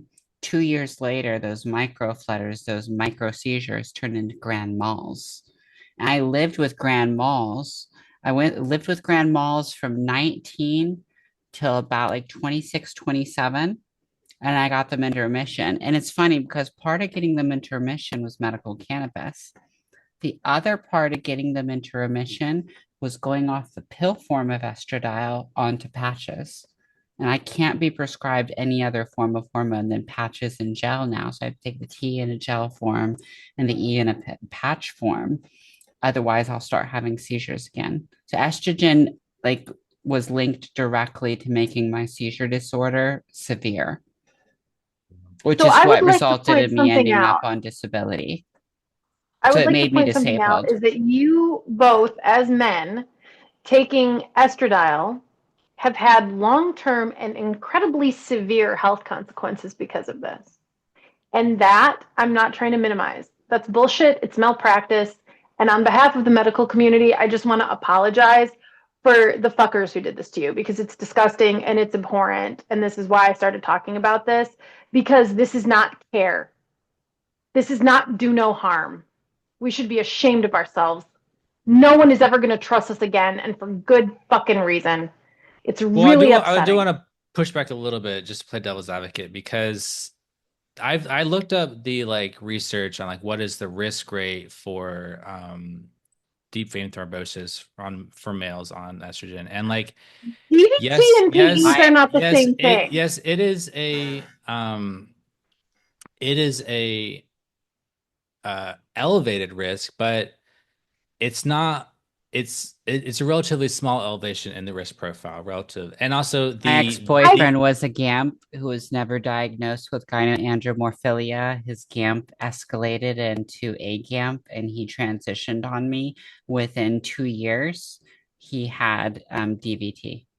We were so together. yeah, We were together but for a I know couple anecdotes, years. that's I just an mean, hang anecdote. But I'm on, like saying they did hang the it's a on. research, serious like consequence. It's not going back disclosed. to my point later was that with all drugs, all interventions, there's a risk benefit trade-off. And like the benefit is supposed to be you're getting Absolutely. all these great psychological benefits. So All all these great drugs, psychological all benefits is a trade-off of all these real yeah, consequences. but so I'm just saying that like the fact that I had a rare side effect of a medical intervention is like not that unusual in the broader scheme of the healthcare world. The only issue is that if the benefits had been worth it, then that would have been a justified clinical decision. So you can't just say that any clinical decision that results in a But rare here's side the thing, effect is a bad Hang clinical on we're though. decision. not I wasn't arguing done. that we're I not only got halfway real through. quick, I have to throw this in there. I hate to interrupt you, Lita. You know I hate doing that. But like the benefits of transition are not proven under a state of honesty. Nobody is being diagnosed as autogynephile. None of the homosexuals are being diagnosed with our root cause of transition. And the benefits of transition aren't proven in a dynamic of honesty. We're not going, here are the AGPs who are benefiting, and here's how they're benefiting. We're lying to people. We're pretending like everybody who gets diagnosed with this gender dysphoria has the exact same thing. And there's multiple different things that end up getting you this diagnosis. And there's a variety of outcomes. All of that is true, but the other half of the thing that I was going to talk about is the fact that estrogen is significantly less impactful to male bodies versus testosterone's impact on female bodies. So we're talking about, we just dropped three current or former trans-identified males, all of whom had very, very significant health consequences from being on cross-sex hormones. Okay, that's not even to get into the androgen blockers and the hepatotoxicity that's associated with spironolactone. Now, if we flip that on the other side and we talk about the impact that testosterone has on the female body, there's a really massive and really important difference between estradiol and testosterone. And that difference is the schedule. It's the DEA schedule.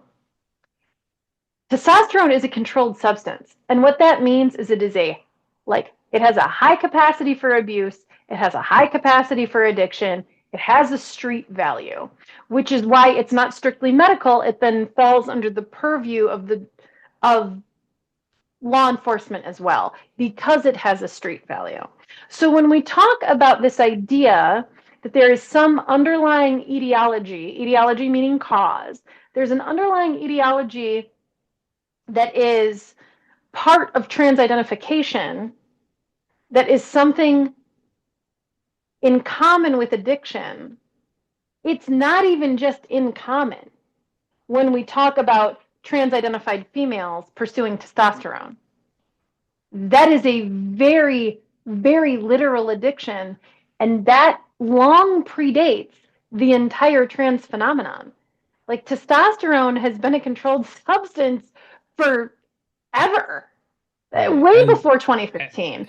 And the consequences that women, trans-identified women, suffer due to taking testosterone are objectively, measurably well known to be significantly more severe than males taking estrogen. Right. So and DVTs are a big deal. They'll kill you. Right. So I actually think that you got too loud in his that I'm sorry. the like medical risk of estrogen for males is like, just to your point, Leta, it's like I wouldn't say that's the greatest risk of transition for AGPs. The bigger risk is more psychological and social. Because a lot of trans identified males and trans women will say those are things, like they'll cite research showing that, like, well, there's this whole theory about how testosterone from an evolutionary perspective is actually, it's worse for your health. It's like, if you're a high T man, if you have like T levels in the 900s, that is worse for your health, but that is selected for because you have to be really healthy as a man to survive and be healthy despite those high testosterone levels. So low testosterone levels in men is actually associated with longer mortality. So eunuchs, castrated males, actually have pretty normal mortality rates. Their lifespans are probably longer than high T males. So hopefully that's not true, because if that's true, that means I'm going to spend more time blind because of transition, because I have lattice degeneration. No, I've got lattice degeneration, macular degeneration, and retina detachment in my eyes. I have eye conditions that I should not have until my 50s. And if I live longer than a normal man, that means more time blind. Doctors estimate that I will lose my vision by the time I'm 50. Like, I'm fucking 34. I've got 16 years left of eyesight potentially. But you're not shuffling off this mortal coil yet, okay? Oh, like, I'm fucking shuffling off, girl, because when I fucking go blind, it's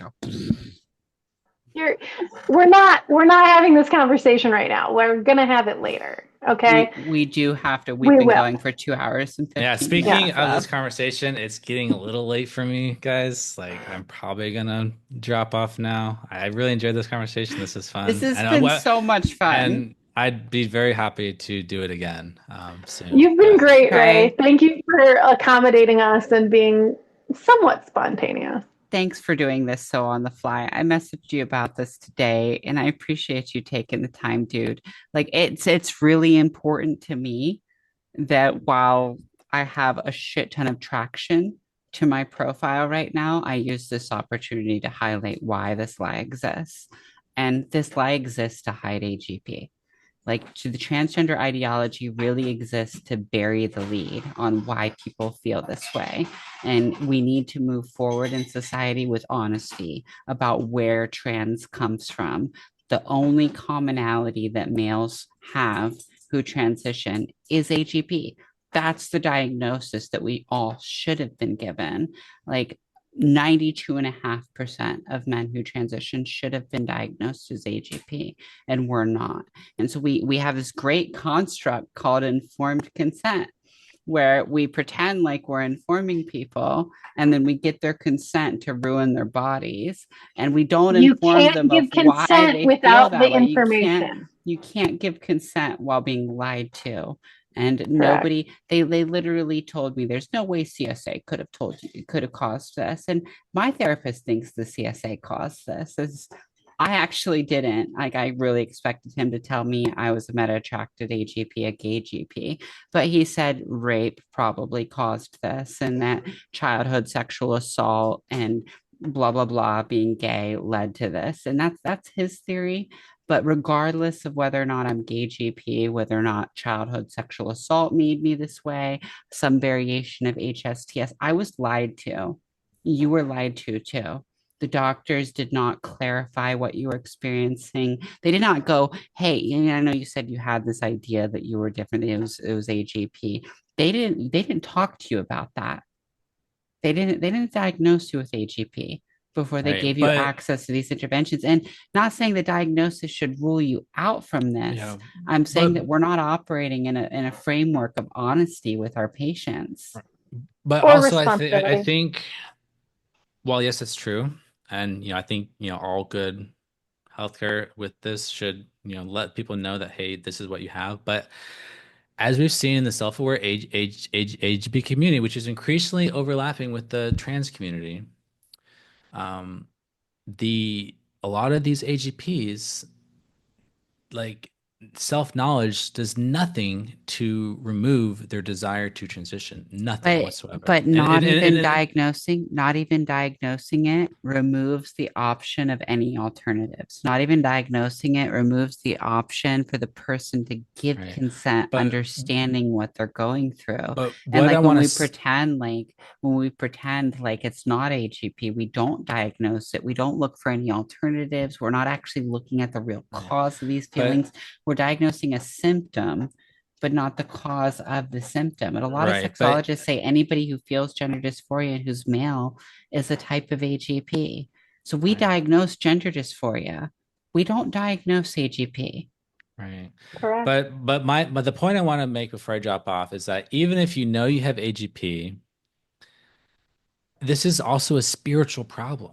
You, in order to repress successfully, the only way to do that is you have to see it as wrong to indulge in AGP. You have to see it as a moral issue.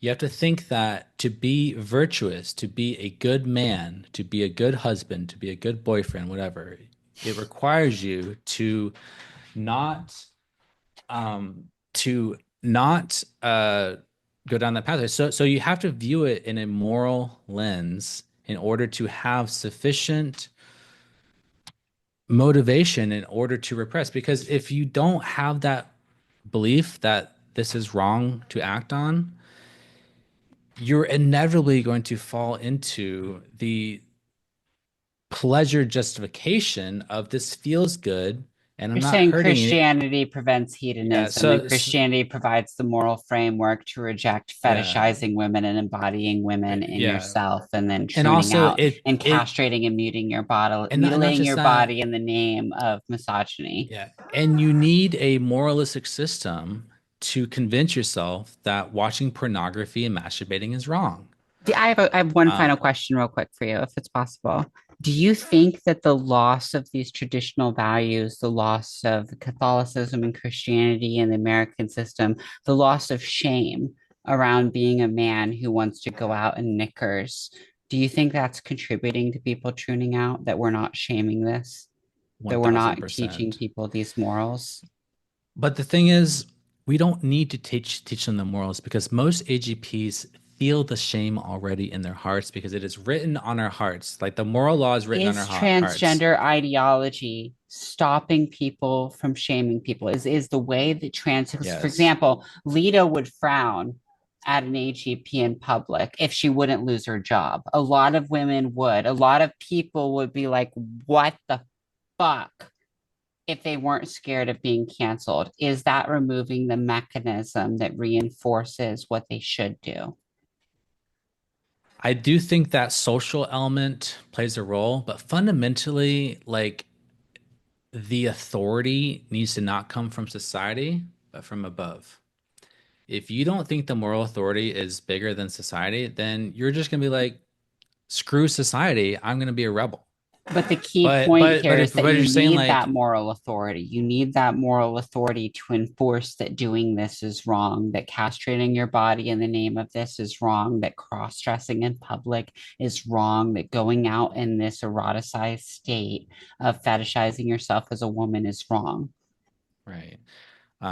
And part of the gender ideology is to convince people that the feelings of shame and guilt that they feel after they have post-nut clarity, which is like, that feeling of shame and guilt after post-nut clarity, gender ideology teaches them that those feelings of shame are due to Can you like, explain this real quick for people who like don't know? What is the shame and guilt after post-nut clarity? I'm sorry, but like So I'm it's very thrown. common for AGPs to, they're in their AGP fetishistic masturbation session. It could be like, a whole day or weekend of building up this, anticipation. It's all leading to the climax. But then as soon as they orgasm, like they feel disgusted, their desires go away. They're like, this is disgusting. This is gross. This is shameful. I feel guilty. It's like, it's an immediate feeling of guilt and shame.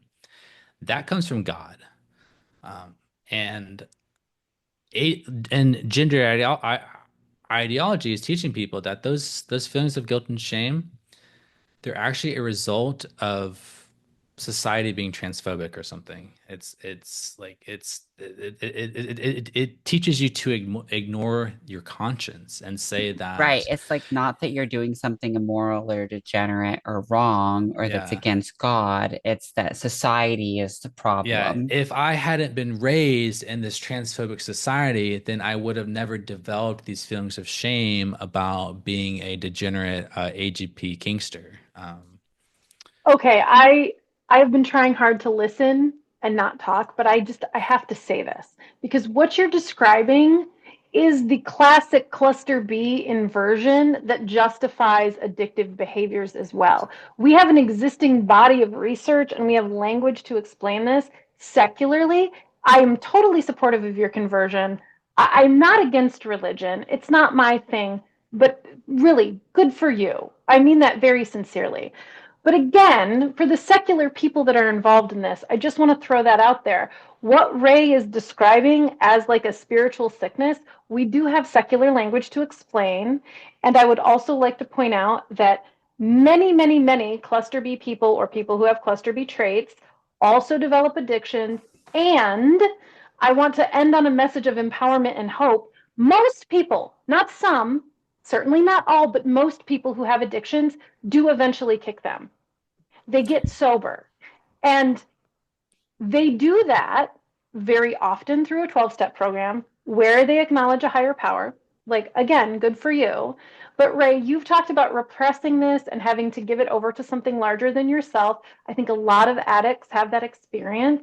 But I would just like to point out to you that you are early in this process and that repression is not going to be how it is forever because most people process this and they don't white knuckle it for the rest of their lives. Have you It's talked not to Braden? repression. Have you talked Me? to Braden recently, Ray? No. He's been repressing since we last talked, and he said he doesn't have the desire anymore, that it just went away after a That's it. while. It's That's what I'm important. talking about. It's important to remove triggers. You have to know what your triggers are and remove them. And for a lot of, AGPs, it's like if you spend all day long on trans Twitter and like watching ContraPoints or watching Finster or like, or Lord forbid, watching trans pornography, you're not going to be able to control this. You have to get rid of all those triggers, and like then that Stay out of bars. just get out. You have to stop watching porn. That's Ray, like that's like the key. Like you have to stop watching porn, and and Ray, yeah. I love you. You're amazing. I appreciate you. And I need you to know this. Like, I have a lot of TERF friends. I have a lot of TERFs who hate me, but I have a lot of TERF friends. And you are seen as the voice of reason.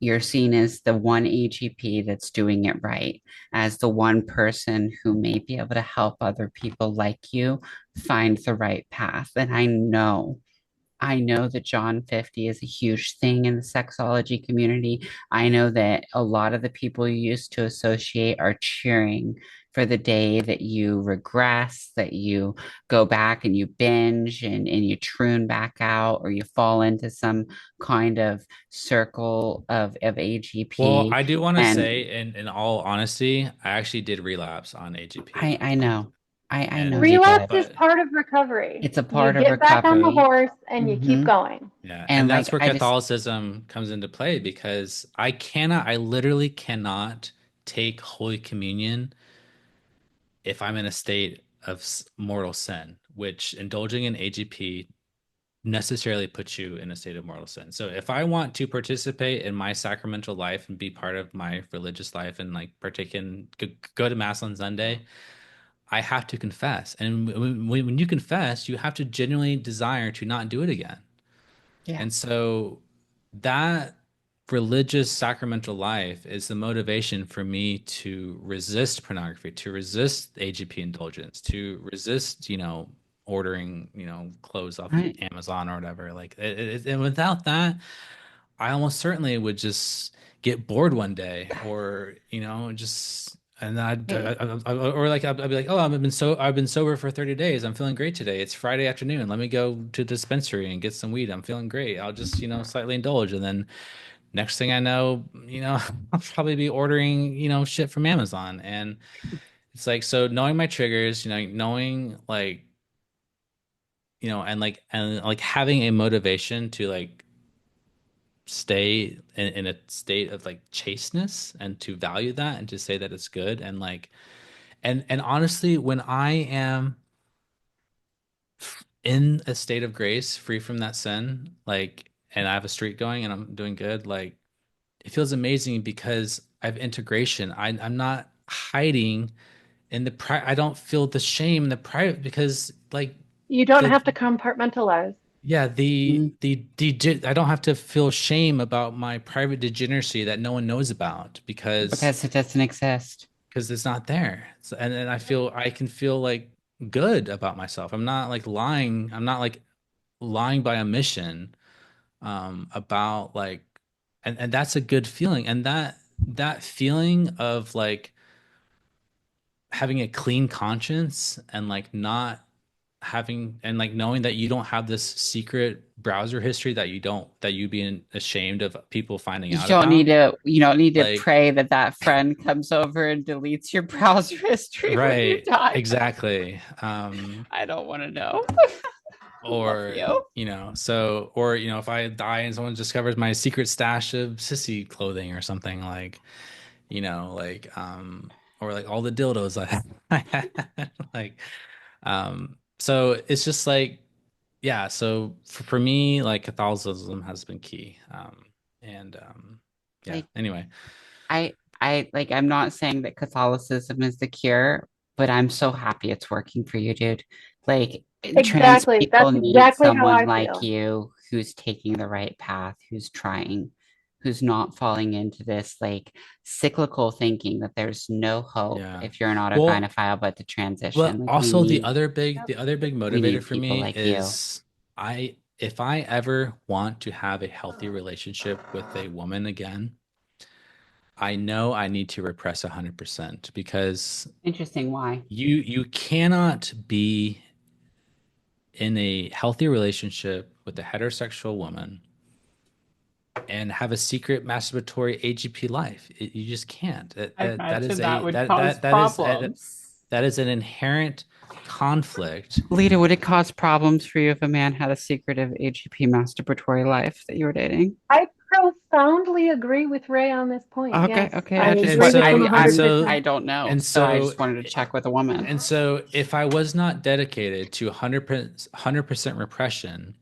the only women I would be seeking out in the dating world would be kinky, bisexual, queer women who are want or who are okay. And it's Is like, that good for you? Like seeking out no, women it's who not. feel that? And even when I did date a kinky bisexual woman recently, prior to my Catholic conversion, Wait, so you were who dating a who kinky bisexual woman before you like had yeah, this epiphany? who is purportedly, okay with intimate cross-dressing and stuff. But the problem is she was bisexual, so she still was attracted to my masculine side. And that created this schizophrenic split duality where my sexual energies were literally split in half. And I was like, it's like you can't split yourself like that. You have to um You're trying It not to sounds like compartmentalize. You're trying to integrate. it sounds yeah, like when you try to integrate your AGP into your life by expressing it, you cause this split. You cause right, this like torn divide in between who you are and who right, you want to be. right. Because like when I wanted to be the man for her because I knew she was attracted to me in my masculine self, but she also had this bisexual side and this kinky side, where she was, either into it or like more tolerant of it than your average heterosexual woman. But like, it's just, yeah, it just doesn't work. It just doesn't work. And so It like, causes this tear in you. yeah, and so if I want to date a good woman, good values, you know, Christian, conservative, like A normie. A if I normal want to date a person normie and be a good husband, a good and father, have a normal life. I can't Yeah. have my child discovering my secret stash of sissy stuff. Like Yeah. that just doesn't Especially if work. he's your son. That would be Right. so scarring to a Right. young boy to So find out. if I want to be a good father, a good husband, then I need to give this up. Just like watching pornography is not good for men in relationships. Like if you watch Or non-AGP men. men, Any like men. like any man, AGP or not, if you get addicted to pornography, that's going to ruin your ability to self-sacrificially give yourself in a sexual relationship to your partner, your life partner. It's going to distract your sexual energies. It's going to drain you of your sexual energies that you ought to be properly giving to your partner in a self-sacrificial way. And so AGP in my mind is just like masturbation and pornography, which is these things destroy regular normie relationships too. Like it's so I think this is Love it's you, not bud. this idea of like that men need to be more chaste and like conquer their lust and not give in to all this stuff and not our culture has said that like gooning to porn all day long is normal for men and that it's healthy and Yes, that it if you try does. and like and that it's actually unhealthy to not look at porn. That's what our culture has been telling men is that Insane. that it is healthy to objectify women and to like it's just like our culture is so degenerate and like Yeah. so this problem goes beyond Yeah. just age. It's not just men with AGP who are dealing with the consequences of a degenerate culture. Like I all feel men like it's are. a very extreme manifestation of it, but I agree with you. I think that this is, Yeah, I don't want to say that it's not affecting women. It absolutely is. But this seems to be one of those things that men, we're now a full generation into men who have been kind of ruined by porn. Like they've been the canary in the coal mine. So it makes sense that we hit this part in the timeline where now we have men who are talking about, yeah, early exposure to porn really fucked me up. And it gave me this weird paraphilia, and that paraphilia destroyed my relationships and possibly my life. Like, that's it's kind of like you were saying about Buddhism, right? Like we know that desire breeds more desire and that there is no pot of gold at the end of the rainbow. That's what this is. But the problem is the human lifespan on Earth is finite, and people are literally wasting their lives, wasting their energy, wasting their potential on something that's never going to make them happy, that is going to break them down psychologically, and that is going to ruin their physical health. Yeah. Absolutely. And pornography itself has become fetishized. There's now this whole category of like of pornosexual, where these incel men who aren't getting successful dating relationships, they're fetishizing pornography such that watching porn becomes idealized as their sexuality. And that becomes part of like fetish content, is to say that like your life forever is just going to be addicted to gooning to porn all day long. And like, so this gooning phenomenon, edging and like watching, it's become a legitimate, like porn has become a fetish in and of itself, and not just a mechanism to find your fetish. So it's really become very dark, very disturbing, and it's destroying men and Right. the women who are impacted by this. It's so it's demonic, is what I would say from a Catholic perspective. It is demonic. I just want to close on something here because we have to call it quits at some point, and we can go all night talking about this because all of us have special interests in this topic. If there's anything like you could say to like a normal American who's not tuned into what's going on, what would it be? I would say that once you realize that the motivation underlying gender dysphoria in males is sexual in nature, it fundamentally calls into question all the progressive ideology about the legal apparatus of giving these men female rights and access to female spaces, access to sports teams, access to all this stuff, female prisons. And so, Thank you. if you want to understand what's going on, like that's the key thing. Is like we have to we just have to understand that the narratives around this have been a politically convenient lie. And yeah, that's it. That's everything, dude. Thank you so much for coming on to talk to us. I really appreciate you. You really are the person that every young trans person who is AGP needs to hear from. You're the person Thank you. people need to be listening to, not Phil Lilly. Oh, thank you. I appreciate you. And I Thank to you, wrap Ray. up what I was saying to you earlier, I know a lot of female TERFs who agree with me that what you're doing is important. Well, thank you. Yeah, and what you're doing too, Ari, is I'm very one of important. them. And you too, Leta. You're a wealth of knowledge and wisdom. So Let's Thank do this you. again, yeah? yeah, Yeah. totally. So okay, good night, y'all. Good See ya. night. Bye. Thank you, Ray.